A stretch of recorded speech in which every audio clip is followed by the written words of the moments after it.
Oi, oi. Hi, Campbell. Hey, hey, Good to see you, we brother. did it. Welcome to Flat Earth British. I'm glad to have you here. Auto Didactic Channel, YouTube. Welcome, sir. Thank you, sir.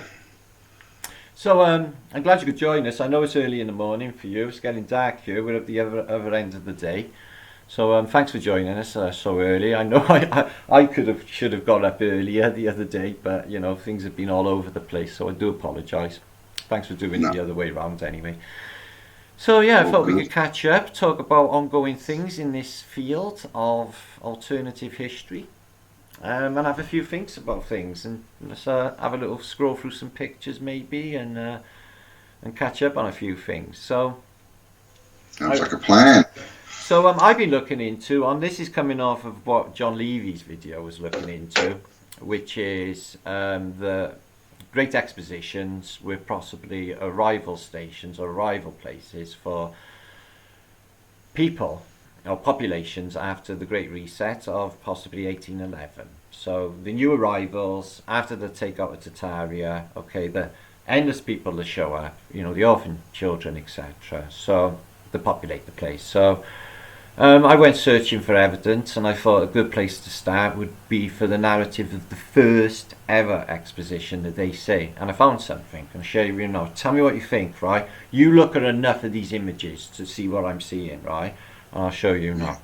So My let me just share spectacles. screen a moment, please. Okay. Can you see that there? Yep. So what you're looking at there is from the second tower in its heyday of the Crystal Palace in London, okay? So Yep. I stared at this picture before for the longest time, and I just couldn't work things out. For the start off, this is the first ever, right? The narrative is it got set up, first of all, in Hyde Park in London, taken down, no evidence I can find for this, rebuilt in this area of London, near, you know, Alexandra Palace, etc. Now, I'll show you some of these photographs of this thing's development apparently, and I'll tell you what I think's going on. I spotted clues as well. So this is the first one, the first exposition, right? It's in 1853, so it's 2 years ahead of the Paris first one of 1855. And the first thing I thought is, hang on, it looks exactly like a railway station or a market. And the larger one in the background there would easily fit like a barrage balloon or a zeppelin if it was to float in. You see what I mean? And then the extended bit Definitely. is like a chit. Now, notice the facade, right? The front bit. Do you see the front bit? Yep. No, I've seen this front bit like 100 times in Middle Ages depictions. It's either in these Middle Ages depictions as the Kingdom of Heaven or Zion, or that building you see in heaven floating around because of the dome and it's very similar to King Herod's temple as well. I've noticed in its design. So the thing is with this, right? If this narrative is to work, right, is this thing inside has fully grown oak trees inside it. Okay. Yep. Yep. So the idea is this thing's being built over oak trees. Okay. Now, in my mind, them oak trees would need 400 years to grow. I think, and I think we got good evidence here in this vlog now, is that this facade and much of this building here, okay, was just all the glass was smashed after the reset and the frame was still there, okay? And like everything after reset, it just got repurposed. But check out that bunker booth there. Can you see that, Campbell? Yeah, Yeah. Yep. yeah. So I was pondering it, and I thought, all right. First of all, over the other side by here, we got really cracked old paving or some sort of old stonework. The trees not very old. And then I started to look at this, and I thought, all right, is that for ticket sales? Right. Well, British winters, wouldn't it be better to have the ticket sales, say, inside the building? Remember, right, this is 900,000, over 900,000 square feet, nearly a Mm, million square feet of exposition space, right? Monumental in size. man. So I thought, well, that wouldn't be for that sort of, you know, size of building, just one little ticket centre. It's not exactly a fairground. But then I noticed the shadow, and the thing is made of metal. and it's completely empty and hollow, but you can see a sort of structure inside of sort of steel. Can you see that, Campbell, there? Yeah. So it's hollow. It's not kiosk, is it? It's not selling tickets. It's completely something different. I can't really, substantiate what it is, but so I was thinking, definitely what Jon Levi said. This fits it. It looks exactly like a London railway station. It looks exactly like all the other Crystal Palaces that are all over every single exposition, and they all look like arrival places. No doubt about it. He's right there. So let me just exit this. I'll show you this a second. Now, this is supposed to be photographs of it being built, Campbell, right? Nice. Right. Except it's not. Again, it's what we're always finding, isn't it? The superstructure is already there, isn't it? It is, yeah. So what we're always finding, and notice what's underneath there. Can you see these two circles? Yep. Yeah, so is that a sewerage system or is that from something else? Now, in my mind, that's all covered in mud. And there's older trees outside here that are literally touching up to it. So in my mind, would you really put the facade of a brand new building up, literally butting up to a grown tree?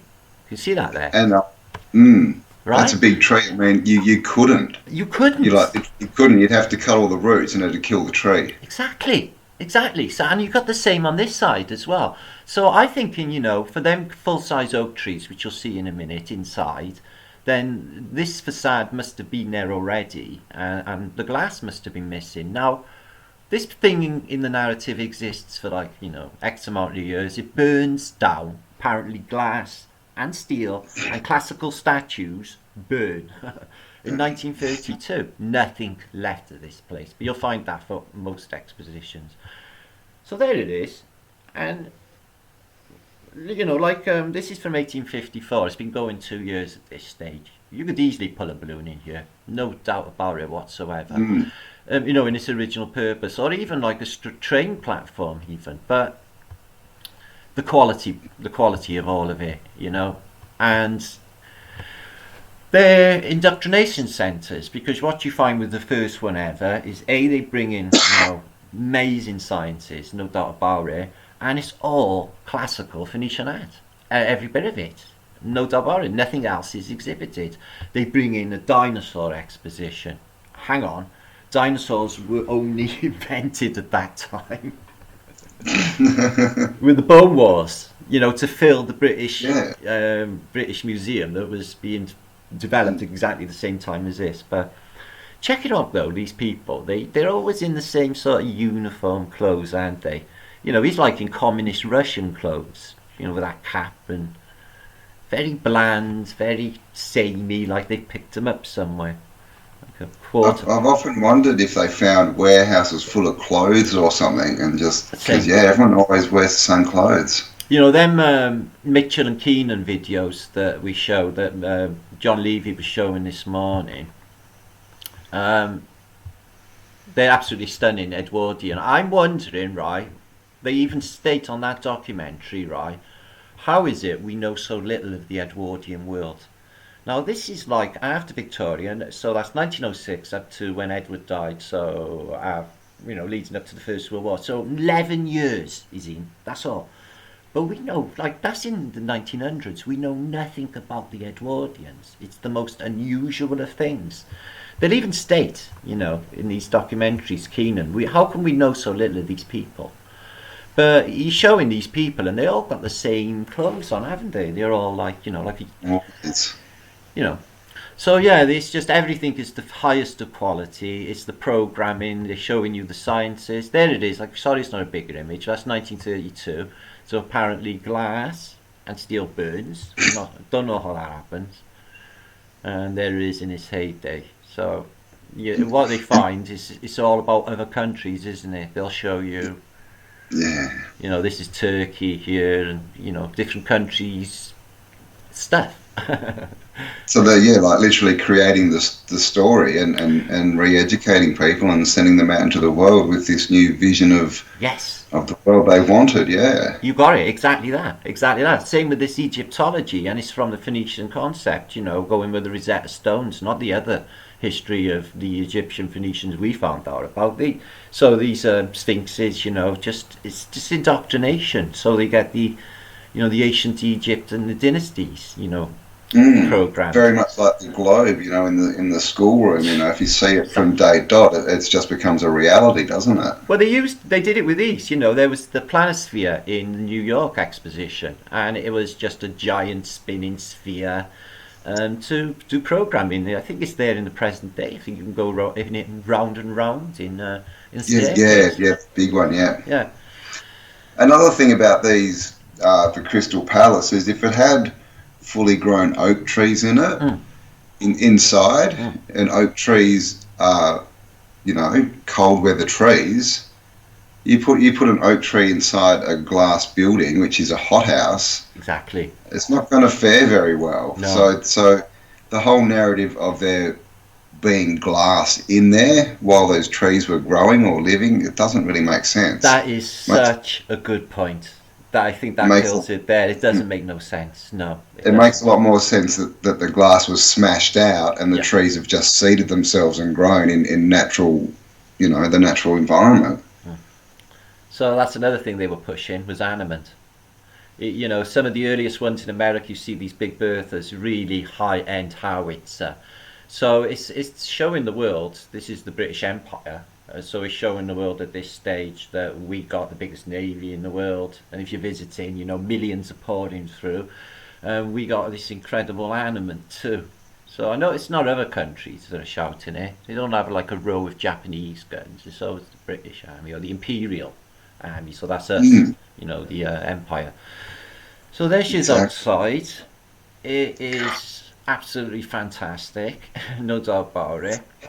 This walkway's there today. You can go on here, and this balustrade is still there. It's just nothing there. Wow. Yeah, I've got a photograph of it. So you can sit up on that hill, look down at all London. It's really lovely.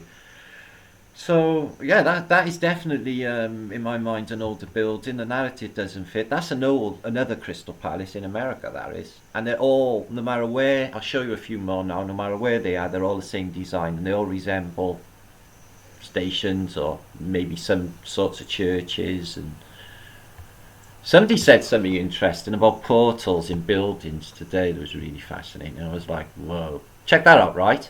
See that? Yeah. So that's supposed to be the existing plan, okay, for the facade, the rebuild of the Crystal Palace in, the first exposition, right? So first thing you notice, right, is it's rubbish. For a blueprint, it's supposed to be the Victorian era, okay? Can you see the state on this? It's like a kid's bloody art project from year 2. So that's that evidence that this thing was built at that time, okay? Is that? This is my search for blueprints, and that's all I could find. And I searched for ages and ages for it. I do with all the buildings, I look for the blueprints, the photographs, the evidence of this stuff existing. Excuse me. So yeah, it was absolutely the money spent on just brainwashing with Egyptology, and this is the opening as well. Highly interesting photograph, this. Who you can see there is Queen Victoria. There. Oh, right. Nice. Yeah. And the gentleman there is Napoleon II.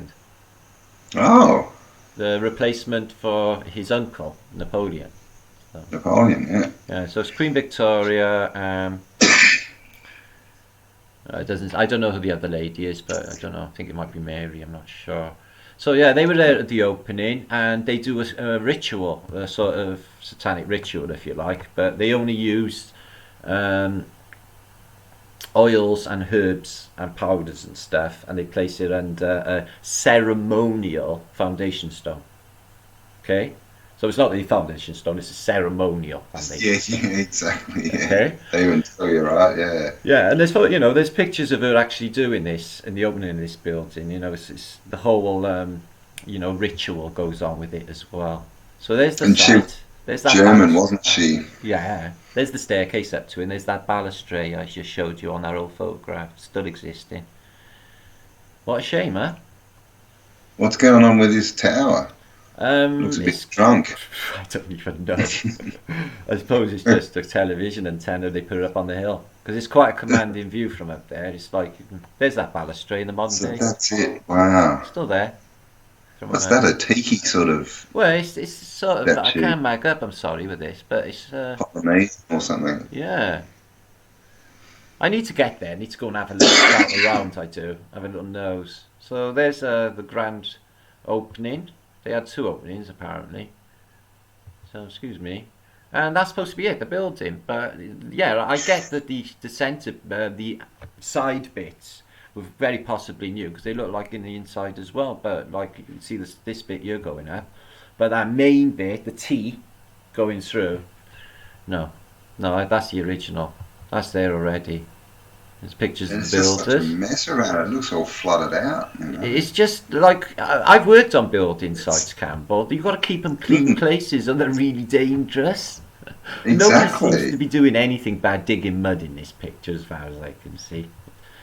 And there's inside, and everything again is built, Complete. ready. We're always finding it. And then they put a dinosaur Ah, nice. in the forecourt. First one ever, and they put dinosaurs in. And it's interesting, isn't it? Because like you said, they had like the Egypt in there, and they were sort of showing England as the dominant sort of Yeah, force and the most, I guess, advanced civilization. And then just because the Egyptian culture had a different aesthetic and looked different, they just sort of went, "Oh yeah, that's because it was 5,000-6,000 years ago." When in reality, it probably just wasn't. It just looked a bit different, and they just went, "Well, here's," and that's how they sectioned up the history, just push things backwards. agreed. This is how they do it. But look at the scale of this site. It's just That's ridiculous. so all of it. It's this as well, all the way. You know, the whole frame Yeah, basically. And that picture, geomancy everywhere. the first picture we seen was from that tower, but you don't see. You see to this bit here, you don't see the entire length again at the back. It's that big.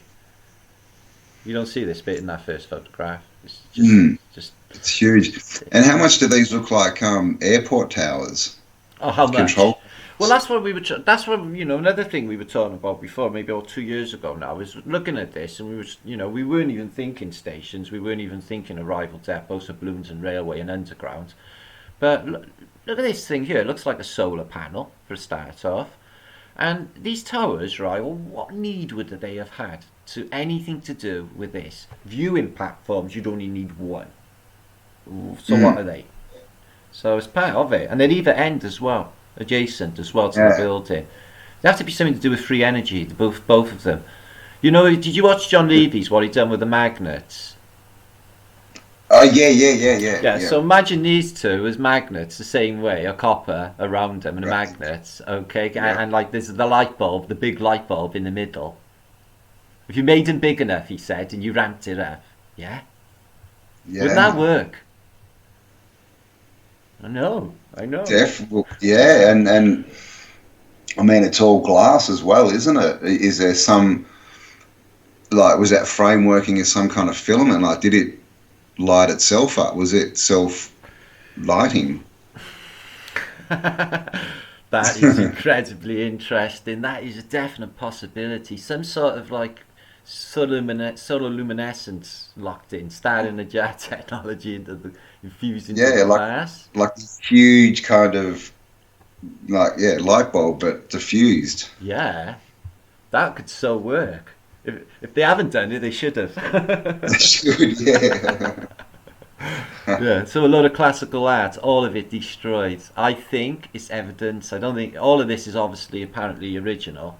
So I think that that's just another show off of the spoils of taking over an empire or What are your civilization. thoughts just on that photo? What are your thoughts on statues being actual people Yeah, that were in the mud flood and were yeah. fossilized?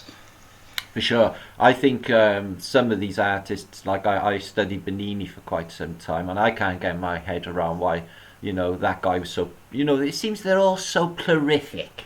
How prolific were the Beatles in their short time? You know what I mean? Can anyone really Yeah. do all that work?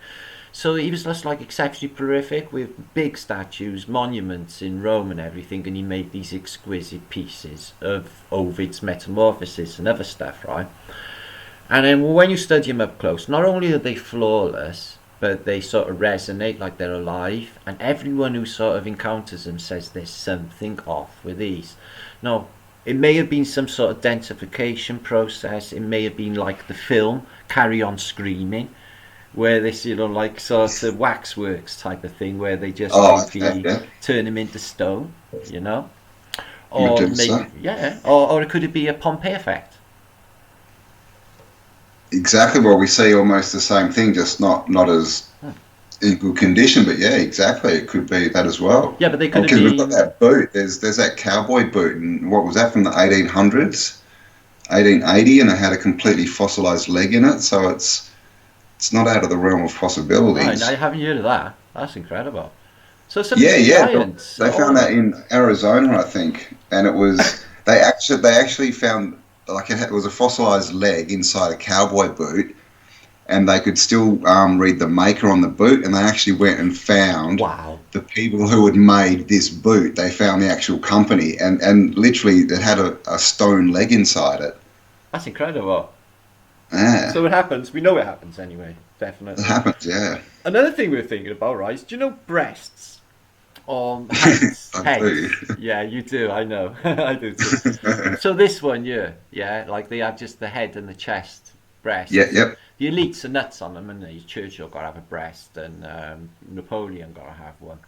And I was wondering if there was more about it, if there was more about collecting the head and the chest. So I got to thinking about, like, you know, predictive programming in, you know, modern day culture, and there's a program called Futurama. Have you ever seen it? Yeah. Bender and etc. Well, the world leaders are on their heads in jazz, okay, and their technology. Yeah. You have Nixon, and he's still dictating from a head in a jazz.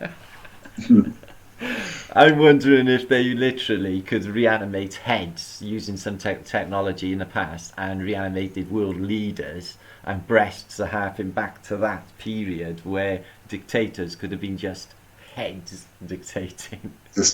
The heads of state. We still have that saying, don't we? Talking heads to do with politics. Heads, the heads of state. Yeah. Heads of state, yeah. I'm just wondering, because they do predictive program, and I think there's something with breasts. See, I can't work out the psychology of why you would need a head and a breast of somebody. Well, it's weird when you think, why were they making busts? Because you think, what is it? Is it because they were saving time because it wasn't such a big sculpture? But then you've got to think, in these full-size sculptures, and we all know it just takes one missed hit, and that whole sculpture's gone. You know, so it's like... starts over again. It just makes no sense. There's no room for error then, is there? No, it doesn't. And it just doesn't, you know, like, I don't know, a bust where they stuffed up the legs and arms and they cut them off. You know, like, it just doesn't make sense. And that one with the fisherman, I mean, that's just completely just ridiculous. I know. This is another part, isn't it? The three energy fireplaces. They're showing them here as well. They're just steel inlays. Made by Sheffield Steel, so they just, all of it is steel because they're showing you it's Sheffield. So nice. They are very nice. Somebody's outlined them. Oh no, it's the ropes. So yeah, the social engineering, that was definitely part of it, no doubt about it. Let me just go a bit further in. There you are.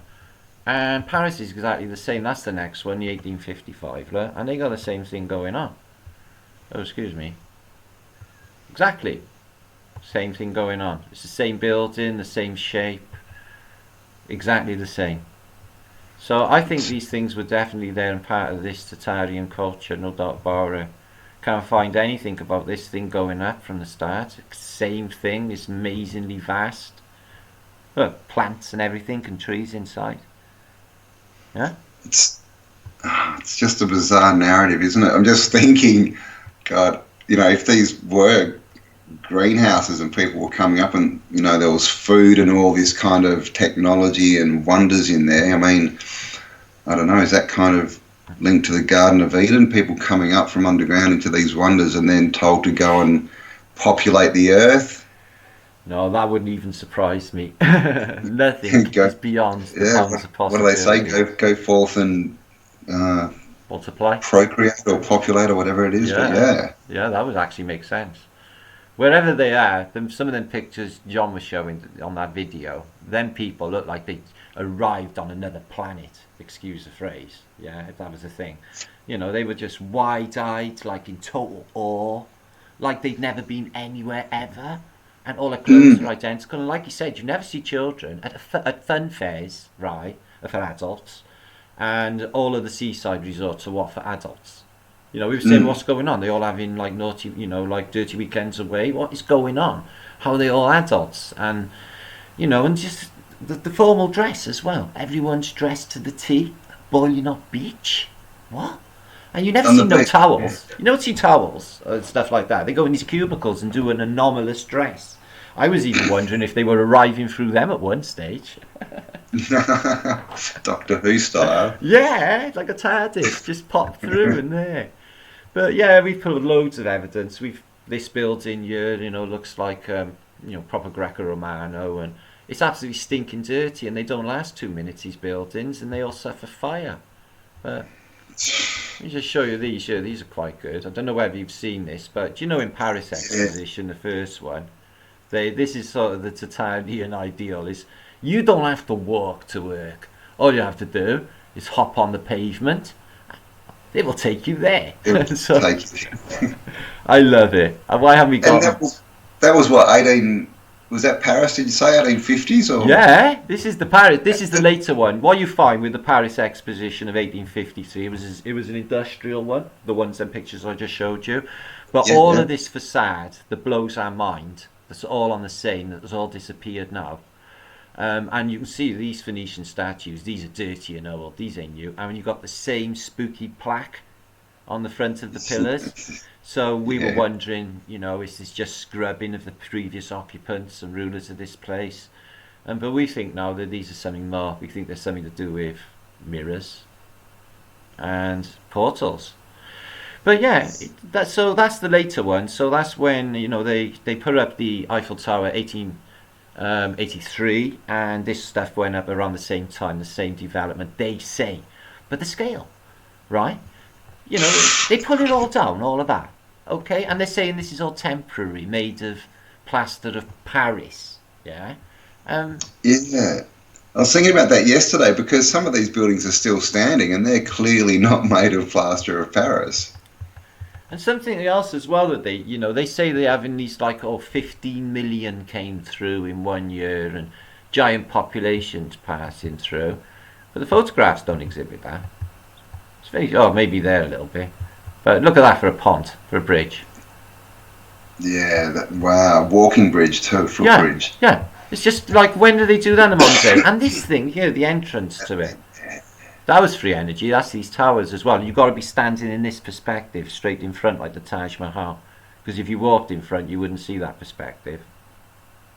So that's free energy. Is that 4 towers? Are there 2 at the back there? Yeah, I think so.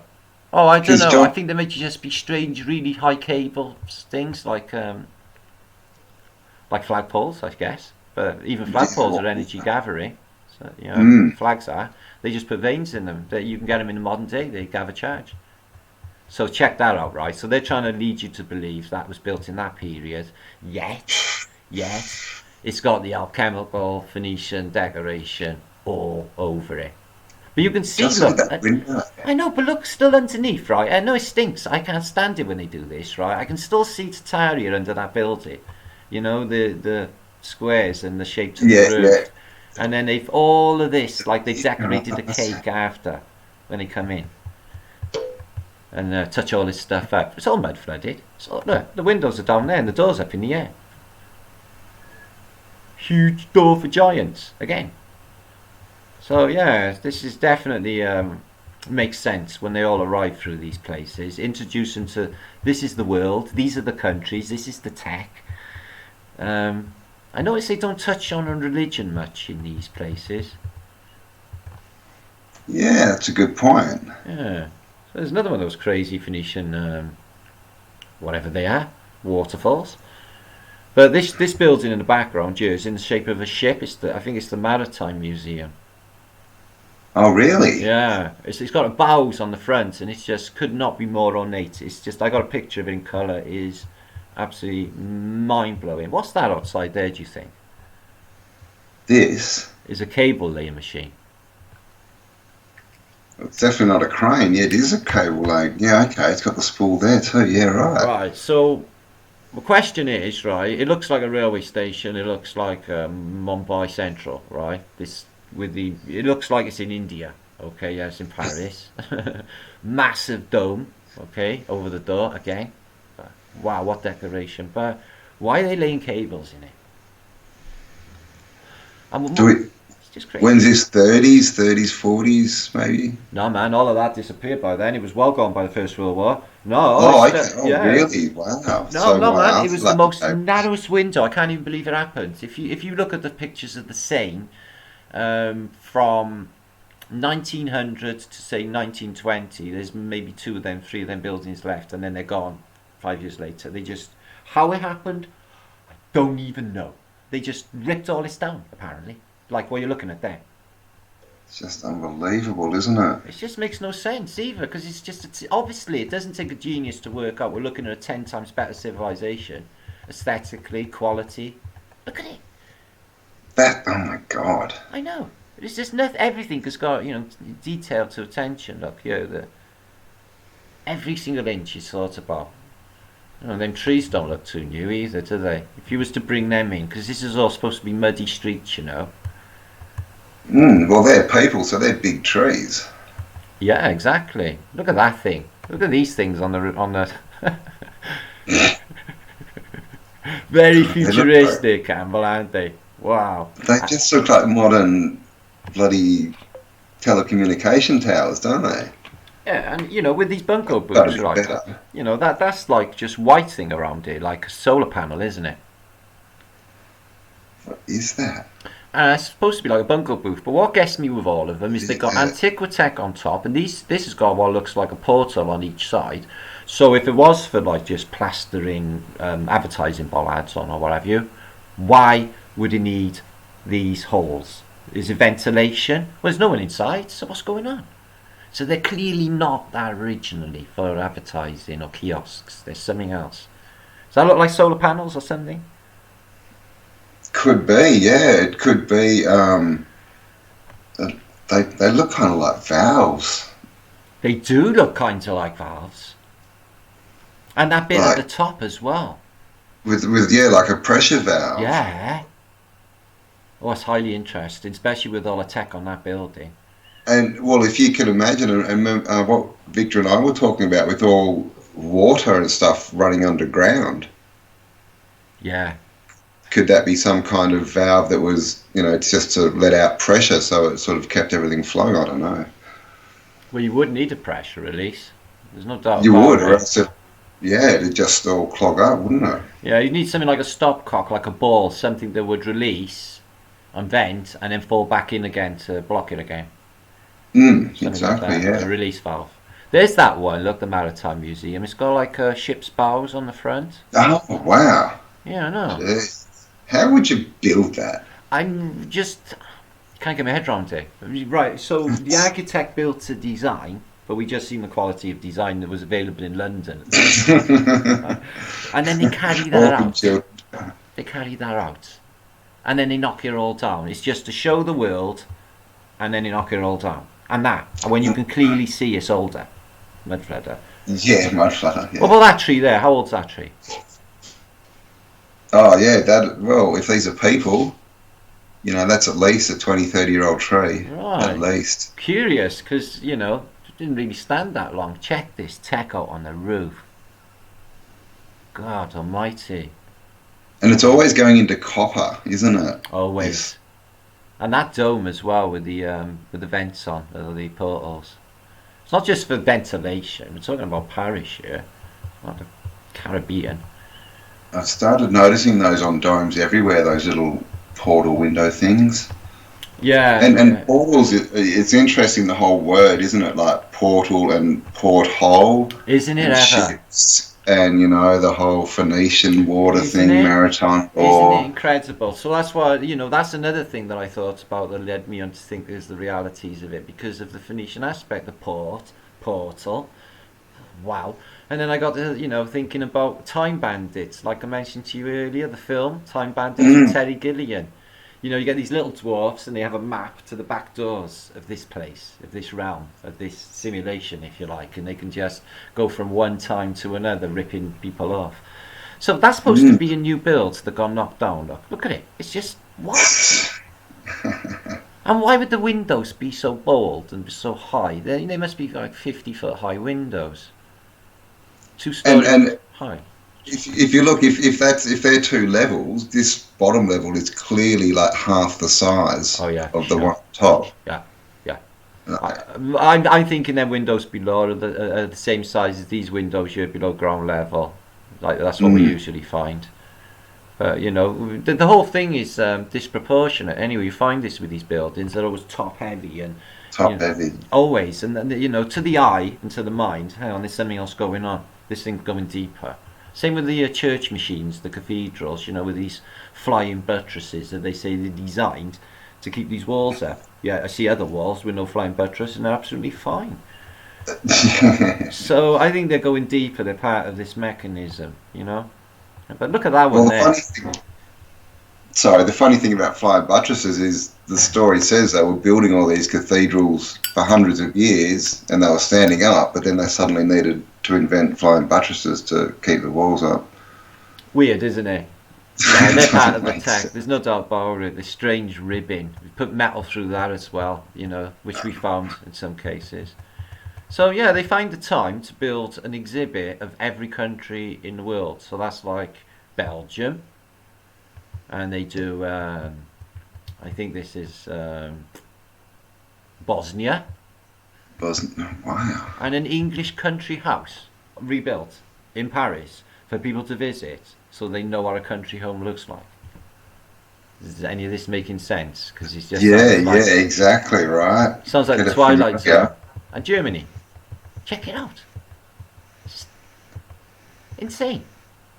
Alemania, Germany. It's just wow. It's, I'd like to know what all these buildings are for because there's clearly they've all got a function. You get so many different types of designs, and it's like we know what we've got cathedrals that were some kind of I don't know vibrational machine, but like with the Parliament buildings with the columns and that, Sure, what yeah. was their function? And then you get these sort of, the castles, and then you get the ones with the big copper roofs on them. And Yeah, you're right. What about the giant hotels as well, Campbell? With like they're all kitted out with Antiquitech on the roofs, like they got something else going on.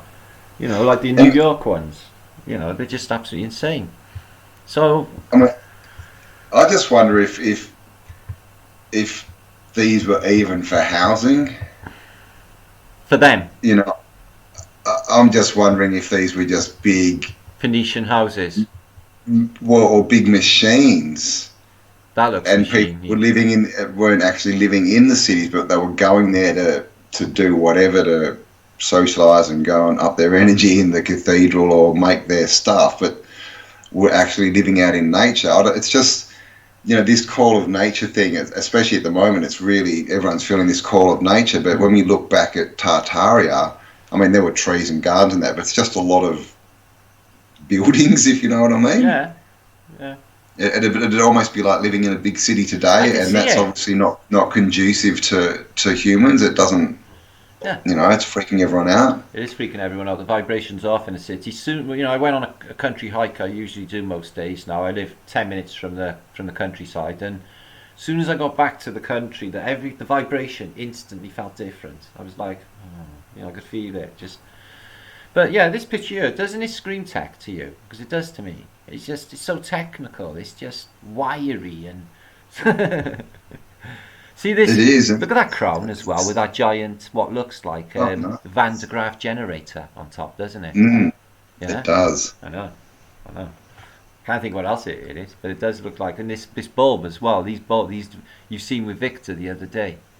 Yeah, you can't pull Yeah, that the off and put a camera in self-illuminating. there. Yeah. Yeah, it's for sure electric. But they're I got endless images of these things being electrified and anomalous technologies. Look at that for just a wooden crossing. You know, so it's just a wooden walkway, right? And they need these giant steel uprights. Yeah, and bollards and stuff. Just for that. And just the size of the pole, like this pole, like look at, compared to this dude, it's like 5 times as tall. Yeah. Why? Yeah, there. We tried to find some giant balustrades, but the balustrades were usually maybe replacements in a lot of these places, you know, for the staircases. Because the balustrades, there's the giant one. Yeah, we're not high. There's a giant one in, I think it's in France. Yeah. And it's like one of the cement balustrades you see everywhere, but it's way above people's heads. It's like 7 foot tall for the wow. for the cross beam. Yeah, I think Conspiracies Are Us, I think, shows it on one of his videos where he's talking about giants. I think I missed that one. Let's catch up. What do you reckon on that then? The double loop. It's got like a filter going up, made of metal. You've got the loop wired, and there's another loop, just exactly like an antenna. And there's the one below. If that's not a television, oh, excuse me. What did I do? Oh, if that's not a television aerial, I don't know what it is. It's the same one, but yeah. Excuse me. No, I just clicked the link. It all looks a lot like, you know, the cartoons we were shown as kids and how they sort of showed, you know, technology and all these sort of spacey technology. It was all that kind of look, wasn't it? Yeah. I mean, you look at the Jetsons. Look at the pictures in the Jetsons. Oh, yeah, the Jetsons, for sure. Yeah, that's a definite clue. They all do it. They do it with all of them. I'm telling you, no, they predictively program our asses with these. Can you see that now, Campbell? Yeah, I can see that. That's predictively programming people to become factory workers. Yeah, exactly. But you'll see Lamater's got his fingerprint on this place as well, and you'll see Tesla working with Westinghouse as well in these places. Giant crystal palaces. And we've proposed, now this thing here is strange, isn't it? This giant antenna in the middle of Paris.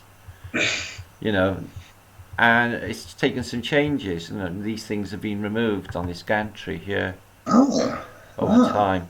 There were aerials all the way along. I'll show you now. I'll go back. Excuse me, let me just make that bigger. Oh, I got this in the next image. But basically, they're removed in the modern day, as you can see, the whole thing.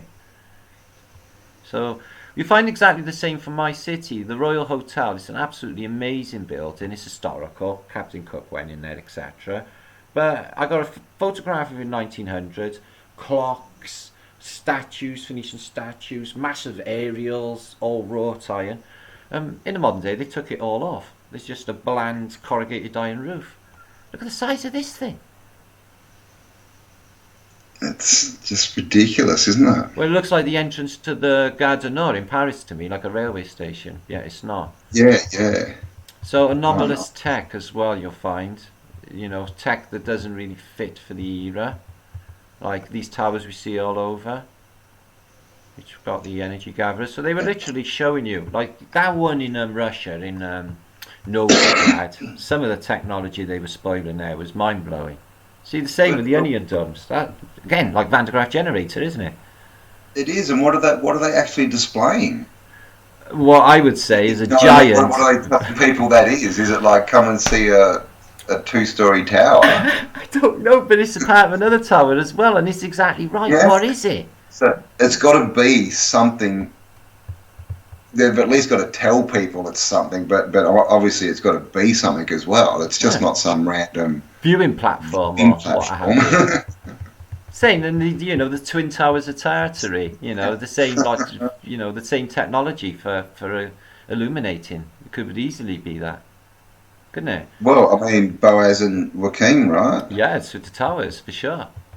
They tell us everything in code, don't they? They do. And look at these things here. See it's it's like a rocket ship of, oh God, I don't know. Looks like nesting technology to me, because if you nest things in the proper order, Geometrically wise, you can create energy. You can create energy from just sounds. You can create power from sounds. Sounds low resonance creates energy. Yeah, and shapes and things. Shape, you got it. You got it. The shapes. You have to put it in a certain way, and then the shapes can create. You got it. You got it. This place is shapes and sounds, and I'm looking into consciousness studies at the moment. That's my thing. To know what consciousness is, what we are, what this is, how we perceive reality. I'm looking into. Well, this is the thing. I mean, everything we perceive, it's all inside our heads. We don't see anything outside. Do you think that no, obviously they're saying like I'm not going with their consciousness is mental processes rubbish at all. But they're saying that there's a projector in the back of your mind through all the electrical synapses and that. So all your reality is in your mind. You're seeing it in your mind, which means all and everything out there is in here. So is that the case? Because I really don't think so. I think that this place is malleable. It's more like a simulation than anything else. It's either this is a simulation or I've got superpowers, one or the other. So yeah, they burnt that out. Look at this. Again, how do you get a fire on steel? Is that? Yeah, that's that technology taken out on 2 levels in a later fire. So, that is supposed to be a fire? Yeah. Burned that technology out. What? Yeah, no, really, yeah. It's apparently a tower made of steel. What's the date of that? 1905, yeah? And it's on the top level, the next level down, the next level down, the next level down. All of this taken out. And it melted steel, but it didn't weaken the tower. The tower stood for another 120 years without any problems. No structural problems whatsoever. Isn't that weird? It didn't even warp. Wow, interesting. They got cool fire, these people, haven't they? Very. I wonder what technology could have done that. I mean, was it just electricity back then, before people really knew what electricity could do, and they were just pretending it was fire? I mean, I don't know. No, I think it's a much wider, like the technology you just mentioned of nesting technology, aquatech, and definitely making energy from resonance, which is I think part of this technasmia technology. It's all about sound and vibration and resonance, and you can create energy and power from resonance. I was thinking that's how they were refueling the ships. I was thinking that them portals you see, they're really small, some of them, but they're interlocking and they look a bit like a plug socket.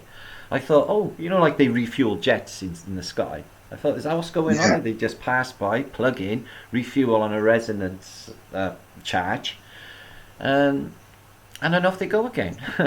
On that sort of technology, proper free energy. Yeah, I know. I wonder if lighthouses had anything to do with that. They're a part of the narrative as well, 100%. Lighthouses are a big part of it. I've been looking into one of the oldest in Britain on my vlogs about 3 years ago, and it just, nothing fits, and it's got technology you shouldn't have. But like talking about technology we shouldn't have, what are these doing here? What would you do with a valve that big in the Victorian era? It's just mad. This looks like the lineup of TARDISes from different cultures across. Oh my God, this so does. It looks like each one of them are a bunko booth of a different style. But what could they be if they're not any, technology? Well, this is the thing. What could they? I mean, they clearly have to be technology. But yeah, because look, they're with these, these little Tesla towers, and that's obviously going to get a charge between them two and arc, isn't it? You can see that. Mm-hmm. So wow. But again, that's a lie outside of the narrative. You've only got to pick it up. I mean, I guess if that technology's out and it's all around the world and it's on buildings, you'd probably want to teach people, oh no, it's just this. It's not really technology. It's just this, so that people don't poking around. Yeah, like that anomalous silver thing in the corner of the room, for example. Whatever could it be? Whatever could it be? They're there in the museum as well. Just like stacking technology again, though. It's like a load of steel plates, if they are steel, one on top of the other, reducing all the time, so pyramid shape, so stacking, and it gets to a pinnacle. So this is going to create some bumper charge, no doubt about it. There could be a resistor as well. They could be alternating magnets as well. Alternate, yeah. And Jon Levi pointed out that a lot of these domes, when you look at the tops, there's always 5 of them, one in the middle and 4 around the outside. Oh, is that so? I haven't noted. Yeah. Oh, that's interesting. So I'm wondering if that's got to do with the whole geometry thing as well, because obviously when you look down on top, that's kind of the shape of looking down on the top of the pyramid, isn't it? Yes. With the one in the middle and the 4 outside. Oh, I think he's onto something. Yeah, definitely there. Look at that. What a trippy place. That is mind-blowing. Imagine walking through there 150 years ago. Just blow your mind. It would be like coming into the Garden of Eden or something, just, if you've come up from underground to see all these wonders, because, I mean, people from today going in there would just be blown away. Even the narrative of ships, if you think that only a short time, maybe 50 years before you're looking at this, ships were all wooden and copper hulled. Apparently, the first steel ships are like coming along in the the Great Eastern in the mid-Victorian era, 1840s at least, earliest, the steel ships. Yeah. And then the ironclads, the English, the American Civil War, etc. And I'm thinking, so that's a bit of a giant leap from wooden ships and ropes to what we're looking at here in in the same generation. You could have been a boy on the wooden ships and middle-aged, you would have been looking at this stuff. Does that make sense, that level of development? Not at all. I'm just thinking about the industry you would need just to make the sheet metal for the side of one of those ships. Wow. What about that? Well, what about delivering all the glass and the metal and the stone?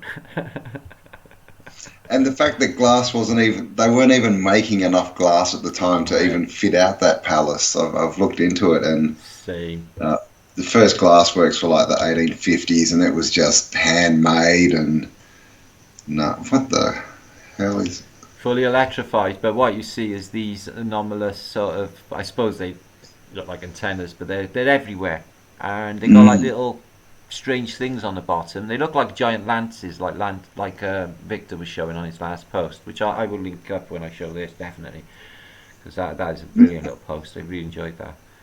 So on the money and transport, of course. Their gang again, Rolls Royce, and they've done them there later as well. It's crazy. And when you look at the old cars, they look like there's 2 different sizes. Have you noticed that when you look at cars from sort of the 30s and 20s, some of them are huge. Like the actual bodies on them are just huge. Yeah, jalopies. They used to get 50 and like 80 people in them. I've got photographs of them. They're called jalopies. Massive. Yeah, and then you get these little ones next to them, and they're supposedly from the same time. Does that make sense? No, it's just all weird. And they start out electric as well, and then they go petrol with a big scam. It's just, come on. Anyway, exactly. Remember, you've seen them images with Victor, and he was showing you them anomalous lines coming out of Starfort, yeah? Yeah. And this is Starfort, Vienna, right? Only what it shows is only the Cathedral of Vienna in there, and no buildings at all at that period. That's what it shows. So it shows line of sight to these lines here, doesn't it? They're all jetting off. You see them? Yeah. Just under your photograph there, sorry. So they are... According to this, they're supposed to be battlements, okay? For the battle of whatever that is, okay? But that makes no sense to me, because basically they are lines that are going in, aren't they? And they're going into the wall here. And they look like veins, and they're just extending out. To me, it looks much more like a tunnel network, which we'll see anyway. These things are just... You see that? Yeah. And they are literally going into the building, so they're not like... If they are lines, they are their lines, and not an enemy lines. But...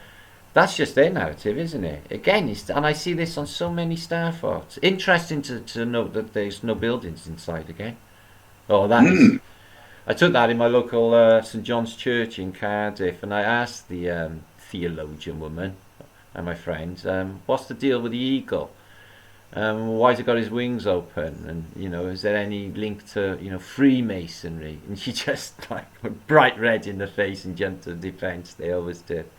But I'd say it was more of a phoenix. But even the church will have the wings open eagle, the Phoenician, you know. Symbolism, yeah. Yeah. So these things, like a step in technology as well, they reduce every time. If you put shapes inside these, you know, certain shapes, certain mounted side shapes, which would need, oh, excuse me, that's interesting, which would need no space. What's that? Oh yeah, that's interesting. The Irish Celtic mythology trees. So oak, hawthorn, willow, alder, ash, rowan, birch, alder, reed, ivy, vine, hazel. Oh, it's funny they got we had Dutch elm disease and they all died. Do you remember that? The what disease? Dutch elm disease. In Ireland, was it? No, the whole of Europe. They all died in Britain. They just died and rotted from the inside. I don't think there's hardly any left, if I'm honest. Well, that's interesting. These three spirals. I see that everywhere on old Celtic gravestones and stuff. That's populated. If you flip that so it's like the two circles at the bottom and the one at the top, that's that shape you see on all the cathedrals. So is. It so is. Yeah. Oh, I seen a van today with hubcaps that had a flower of life on them. I so thought that was cool. I thought, wow, yeah, I know. Flower of life on hubcaps, man. I thought that is so decent. So yeah, I collect a lot of these, like Victor. But so are you sort of suggesting that these could be stacking technology as well? Yeah, sure. If you look at it, going down interlocking. Now we've all, you know, realised by now that, you know, it's based on fractal geometry. There's something deeper going on, so we can, you know, think about that alchemical knowledge, you know, bursting forth out of the ether technology, nesting technology, making energy from power from shapes, which is a definite thing. So look at it interlocking. It's almost as if the whole thing will go and move, but yeah, one on top of the other, even more really. I know it's like an optical illusion, isn't it? It's like there's more layers than there actually is. There's only 1, 2, 3, but if you look, it goes more and more and more. So yeah, it's just the dimensions on it are absolutely insane. It's just the most same lines coming off though. Same lines coming off. Everywhere, yeah. Do you know Colm Ghibli? He's like the go-to man for Starforts, Irish fella. Colm Ghibli. Colm, yep. Yeah, he seen some Starforts on the eastboards of America, and they literally got where the points are here. They had lines, petroglyphs, and they were going off into the landscape, and very much like, you know, these circuit board cities or this layout that we see everywhere from the old world. Linking up with them, they go hundreds and hundreds of miles over the landscape and connect up with other Starforts. It's just unbelievable. Like those lines you see in the ground everywhere. Yeah, just yeah. Well, yeah, you petroglyphs. Yeah, but you got to be able to see them, haven't you? When you're on Google Earth and that, you see all these lines and shapes all through the underground. I don't know what that is. It's a path we're going through, but these two things, I'm sure they're magnets. Because with angels blowing, it's not wind, it's magnetism, isn't it? So yeah, and the church machine in the background leading up to it. That could be that same technology Levi was on about. No doubt about it. So could these pillars, columns. They vibrate, don't they? Some of them. You can go through temples and touch them or bang them, and they ring and they vibrate at a specific frequency. And the Phoenicians are absolutely crazy on columns. It's all about the columns. Look at these. What do they remind you of? Like insulators. Yeah, man. Don't they ever look like insulators? Notice how Almy grabs all the best shots. I'm not sure what that is. Giants. I do collect many of these. That's Garden of Eden, but full of antiquitech again. And these strange doors they got to go through. And these things. You see them everywhere. It's just mad. I read a book or a series when I was younger called The Wheel of Time. Right. Jordan, and same kind of concept. They had these thing called the ways, and they could and they were like tunnels, and they'd sort of go into these tunnels, and they had like maps, a bit like the that movie, I've lost the name, and they could sort of walk, and they were kind of outside of time and outside of the realm, and they'd kind of go around the outside and then pop back in through another door and be somewhere else. Yeah, back doors through time. Yeah. Yeah, it's same a film, concept. Called Adjustment Bureau, which deals with a similar theme with Matt Damon. Have you ever seen that? No, okay. Is that similar to that Tom Cruise one? Minority the Report. Crime one, that crime one. I don't Minority think I've Report. seen it. Minority Report. Yeah. No, it's more similar to Time Bandits when they got back doors through to reality. They'll go through one door and they'll come out and they'll be in an empty stadium ahead of time and stuff. It's just really crazy. Okay, cool. Yeah, I think it's definitely Circuit Board City's a thing. Definitely think that's a thing. No doubt about it. I'm sure you're not. Oh, excuse me. Oh, it's on one of them. I've got like plans of circuit board cities of Piranesi. Yeah, that looks more technical than anything. That looks like some sort of schematic for highly technical device from the far off future. It does. It just does. And then this one as well. So there's them lines again, similar, coming out in a T-bar. But what they tell you, these are underground tunnels to siege batteries to get to them. So we know like the Sapper technology and stuff. So maybe in a previous time these were tunnels like again the London Underground today, out to different terminals maybe underground. We see these tunnels going further into the landscape, connected with churches. I just think what they could have been further back, because they're saying there's siege batteries now, which proves there's tunnels zigzagging underneath them, etc. But I think they look like the London Underground to me. It's very similar. It could be. I mean, they do look like different terminals, don't they, at the edges there? Oh my gosh. Lisbon, the second. Liquefaction. Yeah, Lisbon fell in the sea, a bit like that Norwegian little town John showed you on his last post. I showed that on my last post too. It's just incredible to think the ground you're standing on can just liquefy and vibrate, sink into it, or just fall into the sea. And like you say, this place is just all water. The land's tiny compared to the water. If you go on globe thinking, a third of this place is land, so tiny little islands in a sea of, So yeah, things I think do slip into the sea. So there's lighthouses. Look, you see this one? Yeah. Far off antiquity. Square ones. Yeah. I think there's some sort of prismatic energy coming through these. I'm not even sure what the technology is, but it's enough to electrify this this dragon here. Do you see it?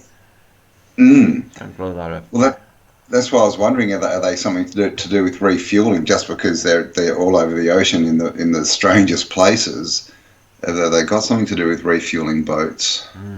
Maybe that would work. That could work.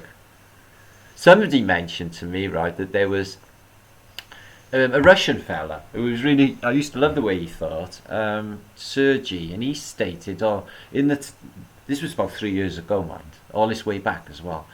I think that in Tartaria they were using balloons.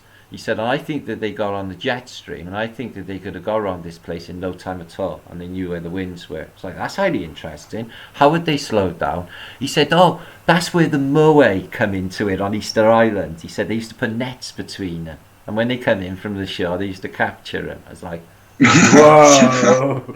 The way they catch planes on an aircraft carrier. He went, yeah. I was like, whoa! He sold it well. Look at the skyscrapers in the background, though, for our old antiquity. Proper skyscrapers. Yeah. Yeah, what's that? Like, how many stories I wouldn't even like to say. Skyscrapers are not a new phenomenon. There's no doubt about it. So fighting dragons, and you find all these old buildings up on high ground. Wonder why that is. You'll see these all the time. It's electric used in a far off distant past, when it's not supposed to be. Check that out though. Is that an elephant? Yeah, the elephant's in front of the Triclonome in Paris, part of the exposition. So like, but when you look at photographs, there's one out there. I put it on my thumbnail a while back. The place looks completely wrecked and old, And this thing's all covered in muck and cobwebs, like the thing's never been looked at, or like they just arrived. Really weird. Looking at that picture now, it was really, really weird. So yeah, electricity. Sparrow off into the past. That's Versailles. So, you know, nearer to the time of Louis XVI.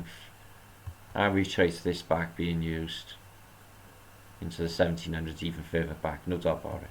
But there was a stop off. There's been some sort of switch of time. I think they definitely can accept this now. They've done this with the craziness that's going on. No doubt about it in my mind that they can switch off history. Think of this now, right? They got the narrative for this epidemic. In a generation's time, they can tell people anything they want about what happened in this time. Think about it. They can. Yeah, definitely. And how are you going to pick it up? Because we'll all be dead, the older generation. I mean, and they're changing the narrative. We can see it. They're doing it, you know. Real time. Like, yeah, real time in front of us. Yeah, I know. I've watched history change daily. Wikipedia keeps changing narrative. They keep pulling dates back every time we make discoveries and stuff to try and make it work for them, which it won't. Yeah, I was doing a video the other day and I was looking up George Soros. Oh yeah. And I was on Wikipedia and it was like midnight, and I was looking into the foundations that he gave money to, and the first two on the line in Wikipedia were Antifa and Black Lives Matters. Good God. And I was half asleep, and and I went to bed, and I got up in the morning to get it on film. I didn't take a screenshot, of course, and they were gone. No Antifa, no Black Lives Matters on the page. Overnight, someone and this was like literally as all these riots were starting. Shame you didn't save that, man. Oh. I know, I was spewing. Oh. I was on the video going, it really was there, believe me. It's happened to me many times. I've gone double checked like a year later and they completely changed the narrative. Wikipedia are the worst of it. They just make it up as you go along then. It's just exactly 1984. Like, that's what that guy's job was in 1984, wasn't it? He just went into history. We have the chalky supply increased by 25% next week. Only a couple of days later, they say, nah, there was no chalky. Where did you hear that? No, there's no chalky increase. And everyone's like, hey ho then, just on with the show. They're doing it now. Yeah. And they just go with it. Yep. And that's what you're seeing now in the streets. People don't know. Well, you can see they've erased history because no one knows what the hell they're doing. They don't know why they're on the streets. They don't know what they're protesting about. No, they don't. It's sad as well. That really gets to me, actually, that aspect of it all. That they don't know what they don't even know what they mean. Never mind what they're doing. They don't know what they want. I've never gone with the crowds, whatever everyone was thinking and stuff. Even when I was a kid, I would just...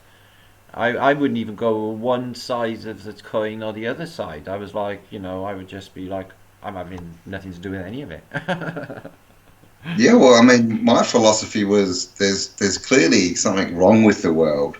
It's clearly backwards and going the wrong way. So if the majority of people, are all thinking the same, well, they're creating all the bad crap. So it makes sense to go the exact opposite way. Yeah, I'm not going to do that. I'm not going to project either, because that's what, I get a lot of people got a download on me for some reason. Yeah, I have a lot of emails where I have life stories. Don't mind. I'm really happy to, people trust me to share their stuff with me, but some of it is really emotionally draining. It's like, wow, did you really have to tell me that? So it's hard work really, especially at this time, because people are stuck in, and I find people are reflecting on the past, which is no good. I don't do that. To me, I live in the now. Totally agree with that. Totally agree. The past is the past. You can't even prove the past exists. Can't even prove where you're now. We can't even prove that. We can't prove anything. No man can prove anything that he says, and that's a fact in this place. Happy Hands. I think they were tech. Yeah, definitely. I mean, they're the same as are on the pagodas and everything. Those hats. Oh, sound tech. Yeah, that's coming. I'm surprised they haven't utilised this in these disturbances in America yet, but they will. They will. But if they do that, it'll give the game away about what 5G can 2C. But they're using it, and they have used it, and they used it. I watched this technology get used during that Panama thing. Yeah. DNA tuning and the bastardization of music, and it shows you how this technology works. It's just, it's there. That was Go, wasn't it? The 440. Yeah, yeah. Look at that there. That's oh, flipping out. I think it's in road, but look at it. Look at who's it built for anyway. Why is it so ginormous? I thought it was Covent Garden then, but looking at them signs, they look French. So I think it's a French equivalent. Yeah. But I mean, it's like houses, but inside. Well, what classical painting up here? You know, all the effort. Is that a horn? Yeah, exactly. And look at this, and that's a big painting. It's a big painting. Yeah. Why? When not many people are going to even see that up there, are they really? Look. Yeah, I know. It's like, quick, stop, look up, look up. You'll find that with the Phoenician buildings. You'll find all of the ornamentation is all on the top where nobody's really going to see this stuff. It's just mental. Hi. Oh, what am I looking at here? Excuse me, let me just get out of there. So yeah, just a random look at pictures. That's my idea of what Tartarian was still looking like just towards the end. It's a really early picture of Boston. But look at the tech. What would be the purpose of this tower on the end of them all? Portals in the top, and these giant windows or portals on all these apexes you always get. And they're always high. You know, what would be the point? And they're always highly decorated as well. Just that's a beautiful one. I've seen that in real life. That's in in Bruges in Belgium. It's just the architecture in Belgium is just out of this world. I did a video on it about a year ago.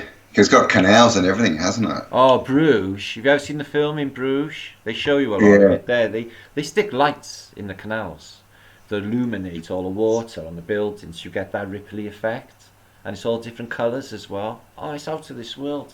I absolutely love Bruges. Yeah, I was just looking in awe of the beauty of the place, you know, all vines down the ancient buildings into the canals. Nothing spoiled modern day. You don't do that. No, yeah, that they've kept that. Like, that's a full-on Tartarian city, that one. That's Charleston during the American Civil War. Wow. Yeah, I know. Check that Tartarian building. Yeah. We've got later arrivals here, no doubt about it, but that is like, how many times have we seen buildings like that? It's ridiculous. And what's that, 1860? So 1860s, yeah, 1865, say. So not even 150 years after they first landed. Oh man. And they've built all this. Hardly any population, huh? And that's in no, yeah, exactly. And the industry is what gets me. Is what, you know, they say, oh, they built this. Yeah, well, you know, where'd you make the bricks? Where'd you make the iron? Where'd you make the glass? Where'd you make the pipes? Where'd you get the cement? Where'd you get the mortar? It just doesn't make sense. Well, I covered the bricks for the East Coast, and I looked into Barry stone and Hardwick stone and the narrative for their quarries. And when all of these things were being made in apparently New York State, okay, Hardwick stone wasn't even producing stone, and neither was Barry stone. You know, you can't even place them together with the quarries that the stone was supposed to go from. So I don't know. These things. Have you ever seen this one before? No, that's like a lighthouse on a cathedral. Yeah, this in the States. I think it's in Philadelphia. It's absolutely crazy. But it looks like it's like it's Moorish, isn't it? It's like something out of Arabia or something, but a little bit of the Tartars going on there. And these bits, they're always the same, aren't they? With the windows and the dome. Yeah. They're like cathodes. Yeah, I love these little American Tartar field towns. There's, some of them, like Portland in Oregon. I know it got destroyed in a fire, but it still exhibits the best architecture.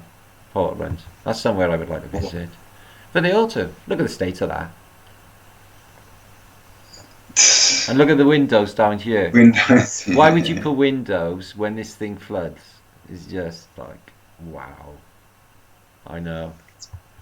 Mad, isn't it? Yeah. And there's the missing people. We've seen this many times in St. Petersburg, haven't we? But I look at them every time and I think, where's the rest of it? half of it's missing. It's like, Yeah, yeah.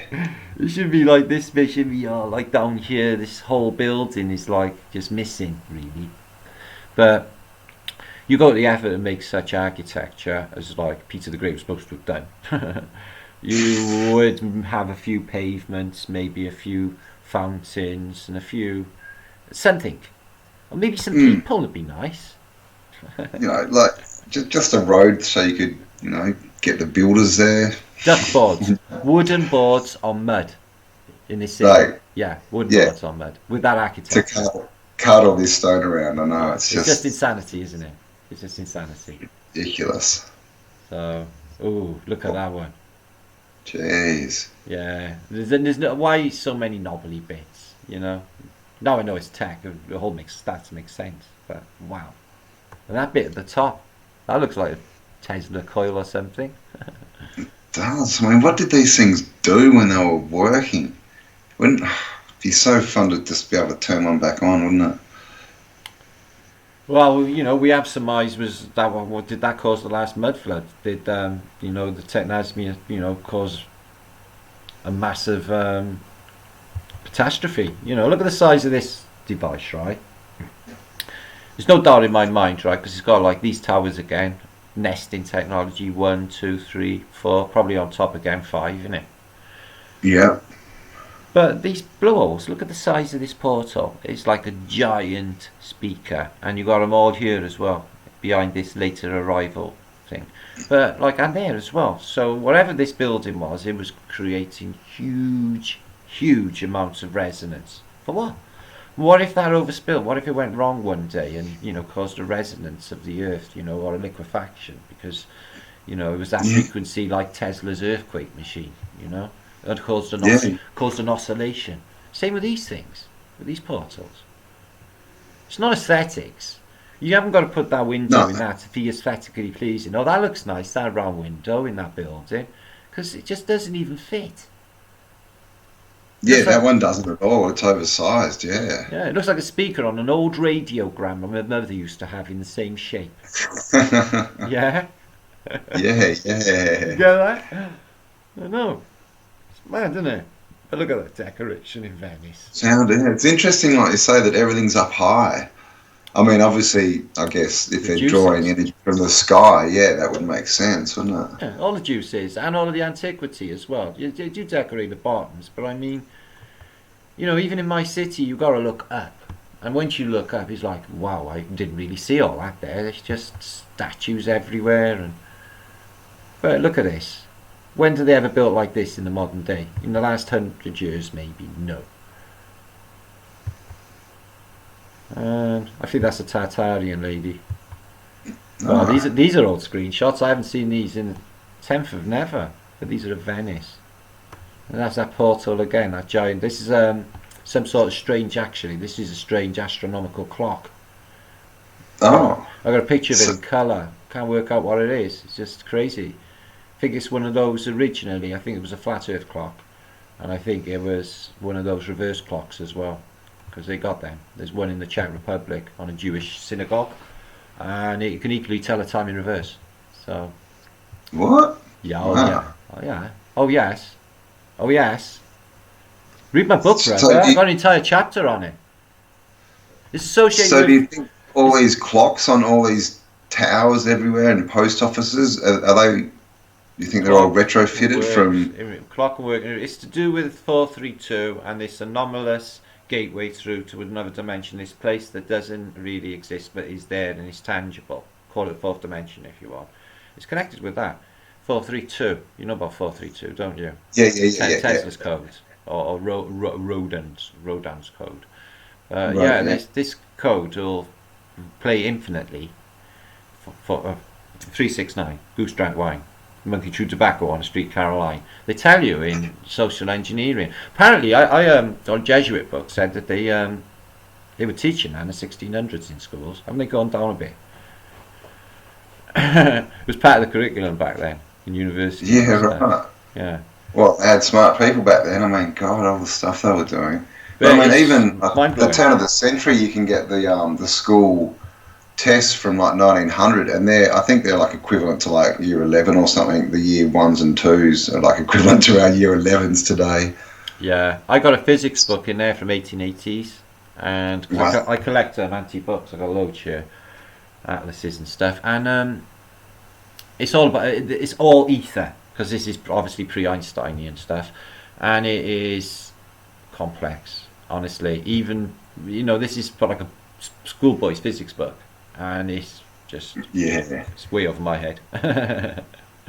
I tried to Well, that's the read thing. it. We've been given the wrong foundation, Yeah, of how we see the world, and so it's very hard. We've got to kind of go backwards down the hole, I've done find out it. what's wrong, and then come back up again, where they were taught the truth from day dot. So I've re-educated because we had to learn about languages and stuff, didn't we? I've had to learn about languages. I've had to learn about, just how to interpret this whole thing. exactly, So what have we got here? because Starfortage. I do love my Starforts, I've got to be honest. They are a mind blow to behold.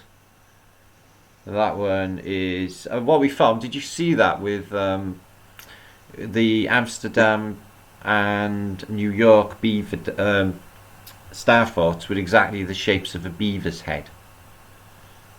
I know it sounds crazy, yeah, and they're both identical. You can overlay Amsterdam's on top of New York's harbour, and you will see that is. Look at that Starfort. Always guessed me that the Strasbourg, Argentina. Look at the geometry on that. and this is the thing. There's always a Wow. cathedral. Like if you look at the old drawings, there's always cathedrals in the middle of Starforts, Always. which begs the question. We've got all these cathedrals all over the world that don't seem to be in Starforts. So Exactly. are they? What's under the ground? hmm And all of them are all of these pictures, all of them are always from a bird's eye perspective, like something's in the Yeah. sky. Always from Well, the it's a same whole angle. star thing. You can't even see the star shape until you're up in the sky. No, no. I know you can't. It's crazy. You couldn't see it from down here. You just see acute angles, and you wouldn't see the star at all, no. It's like Huh. before, Google Earth, no one really knew of star forts because you could walk around them, in them, climb over them, and you'd have no idea it was a star. No, you wouldn't. And they never taught about them in school. It was all castles and keeps and stuff. They should have told us about them. They're far more interesting. So check that Yeah. out there. Check that out. It's crazy, isn't it? Is that in the Sahara? No, that's Palmyra Arch, Palmyra, part of Babylon Empire. Oh, okay. And it's just still there. But look at the grid system. Yeah, because there's stuff like this under the Sahara Desert. Oh, I've seen that. I've seen some of it. I should spend more time Mhm. on Google Earth. I used to love spending hours on Google Earth finding stuff in the landscape. I was It looking was more into. fun a few years ago when they'd show you everything. Yeah, oh, that's true. An interesting place I was looking into was Lake Van in Turkey. Boy, did I find some antiquity in that place. Just the most Yeah. mind-blowing stuff. Ancient Coptic churches. Look at that one, right?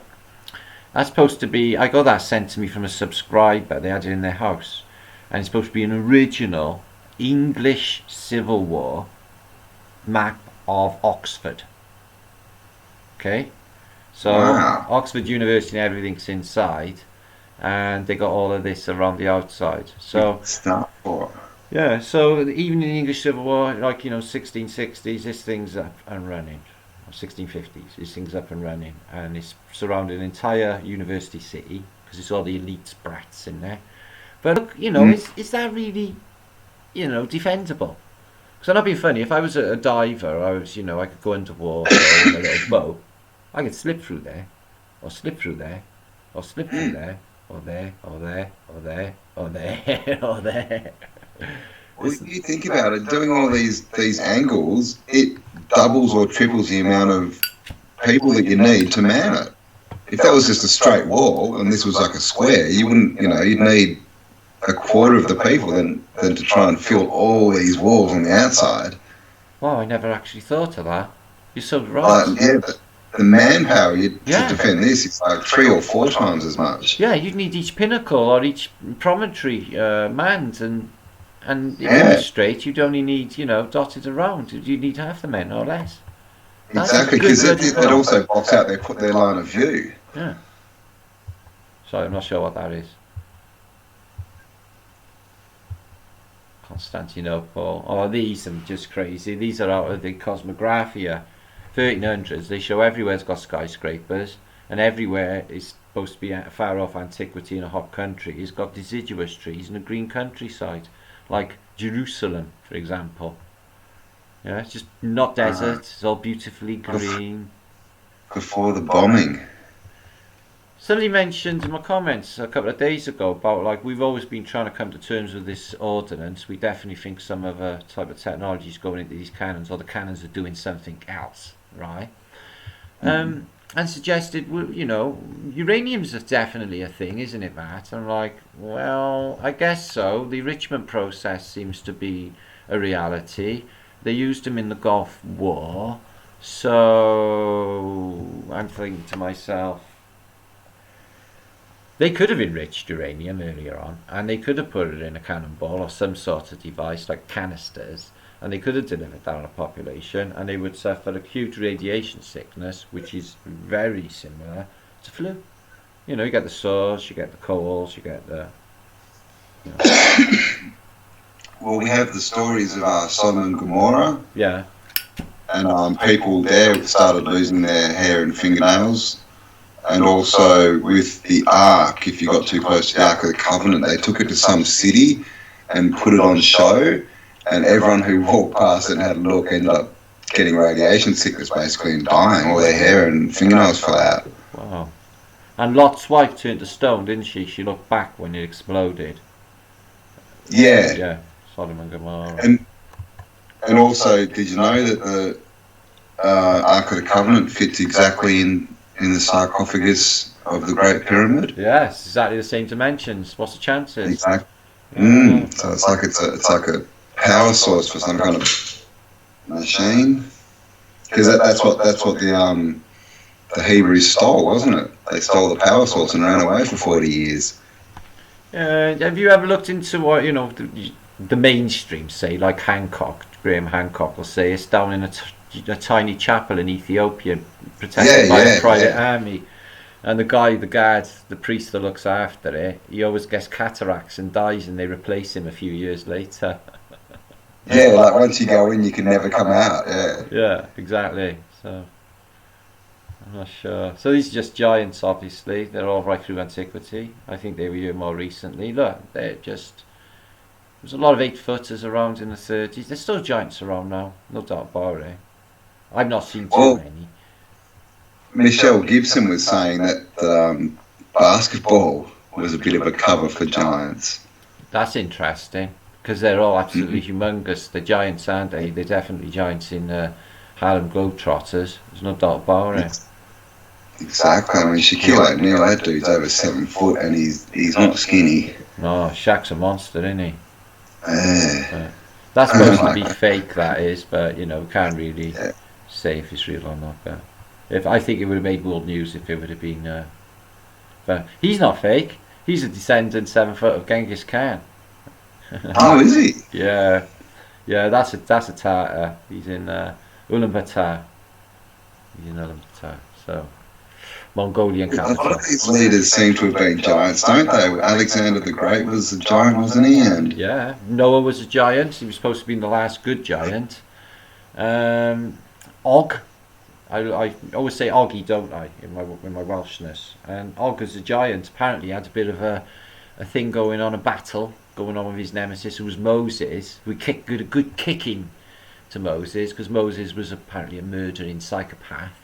So Og was a very good giant and gave Moses a good kicking. I read an entire narrative about it from an ancient document. It was mind-blowing. So, is that the same Og as from England? What was it called? Oh, God. King Og. Og the Giant. Yeah. So he's a Welsh. What was England called before it was England? Well, there's a few names. It's Albion, Britain. Albion, that's what I'm thinking of. Yeah.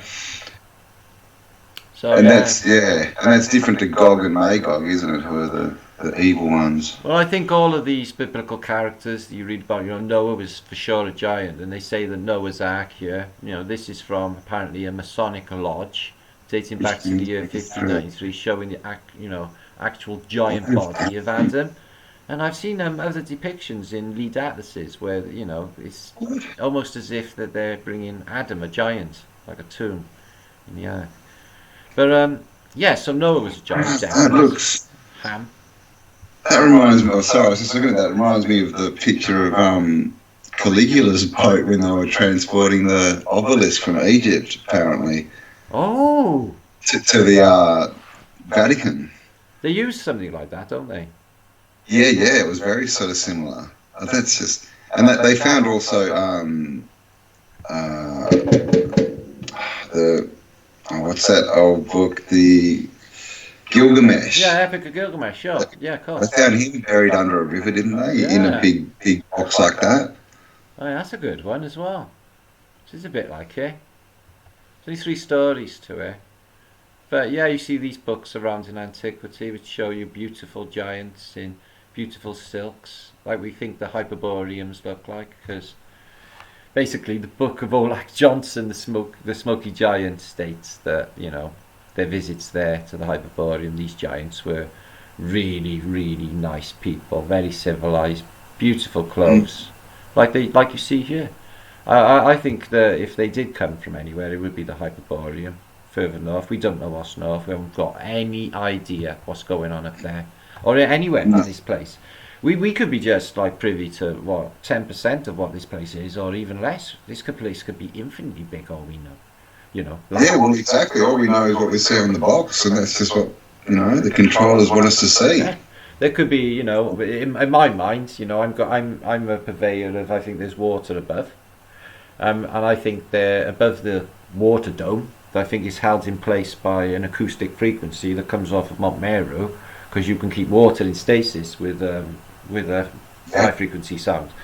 So that could be weakening. Lower levels of the dome have been written about in antiquity as falling down when the sky fell in, chicken licking, the sky's falling in, and a sea above. And above that could be more land. This place doesn't feel conducive to the size of Titan, so I'm thinking that they could be outside of this place, like the Olympians looking in. So we could literally be like the Atlantis they show us, with the little dome over a city under the ocean kind of thing. Well, people don't think big enough. They think it's impossible, but not really. This place is small. I was in the Merchant Navy. I've covered a lot of this place, right? It's not big. And so you are 24,000 miles around, 12,000 miles across. Yeah, it's just like a small place. Yeah, if you're thinking in the terms of hundreds of thousands of miles, then this is a drop in the ocean. Yeah, plenty of giants in the past. I was intrigued by them. And so that's the thing that gets me about this whole Titans thing, and the giants that have turned into mountains and the giant elephants and things, is always it's not big enough. Yeah. That doesn't make sense. It's but like you say, maybe the Earth is a lot bigger than we're told. Well, a lot of people are surmising, I've heard, talk about, is the fall of man, the biblical fall of man, the fall of us, and was it us that were big? Was it us because of our consciousness has been suppressed, or pulled down onto a lower or a higher entropy when we should be on a lower entropy state? And this is what we could have been, or even bigger. So have we been shrunk? Did they shrink us? Have we been lessened? In all ways.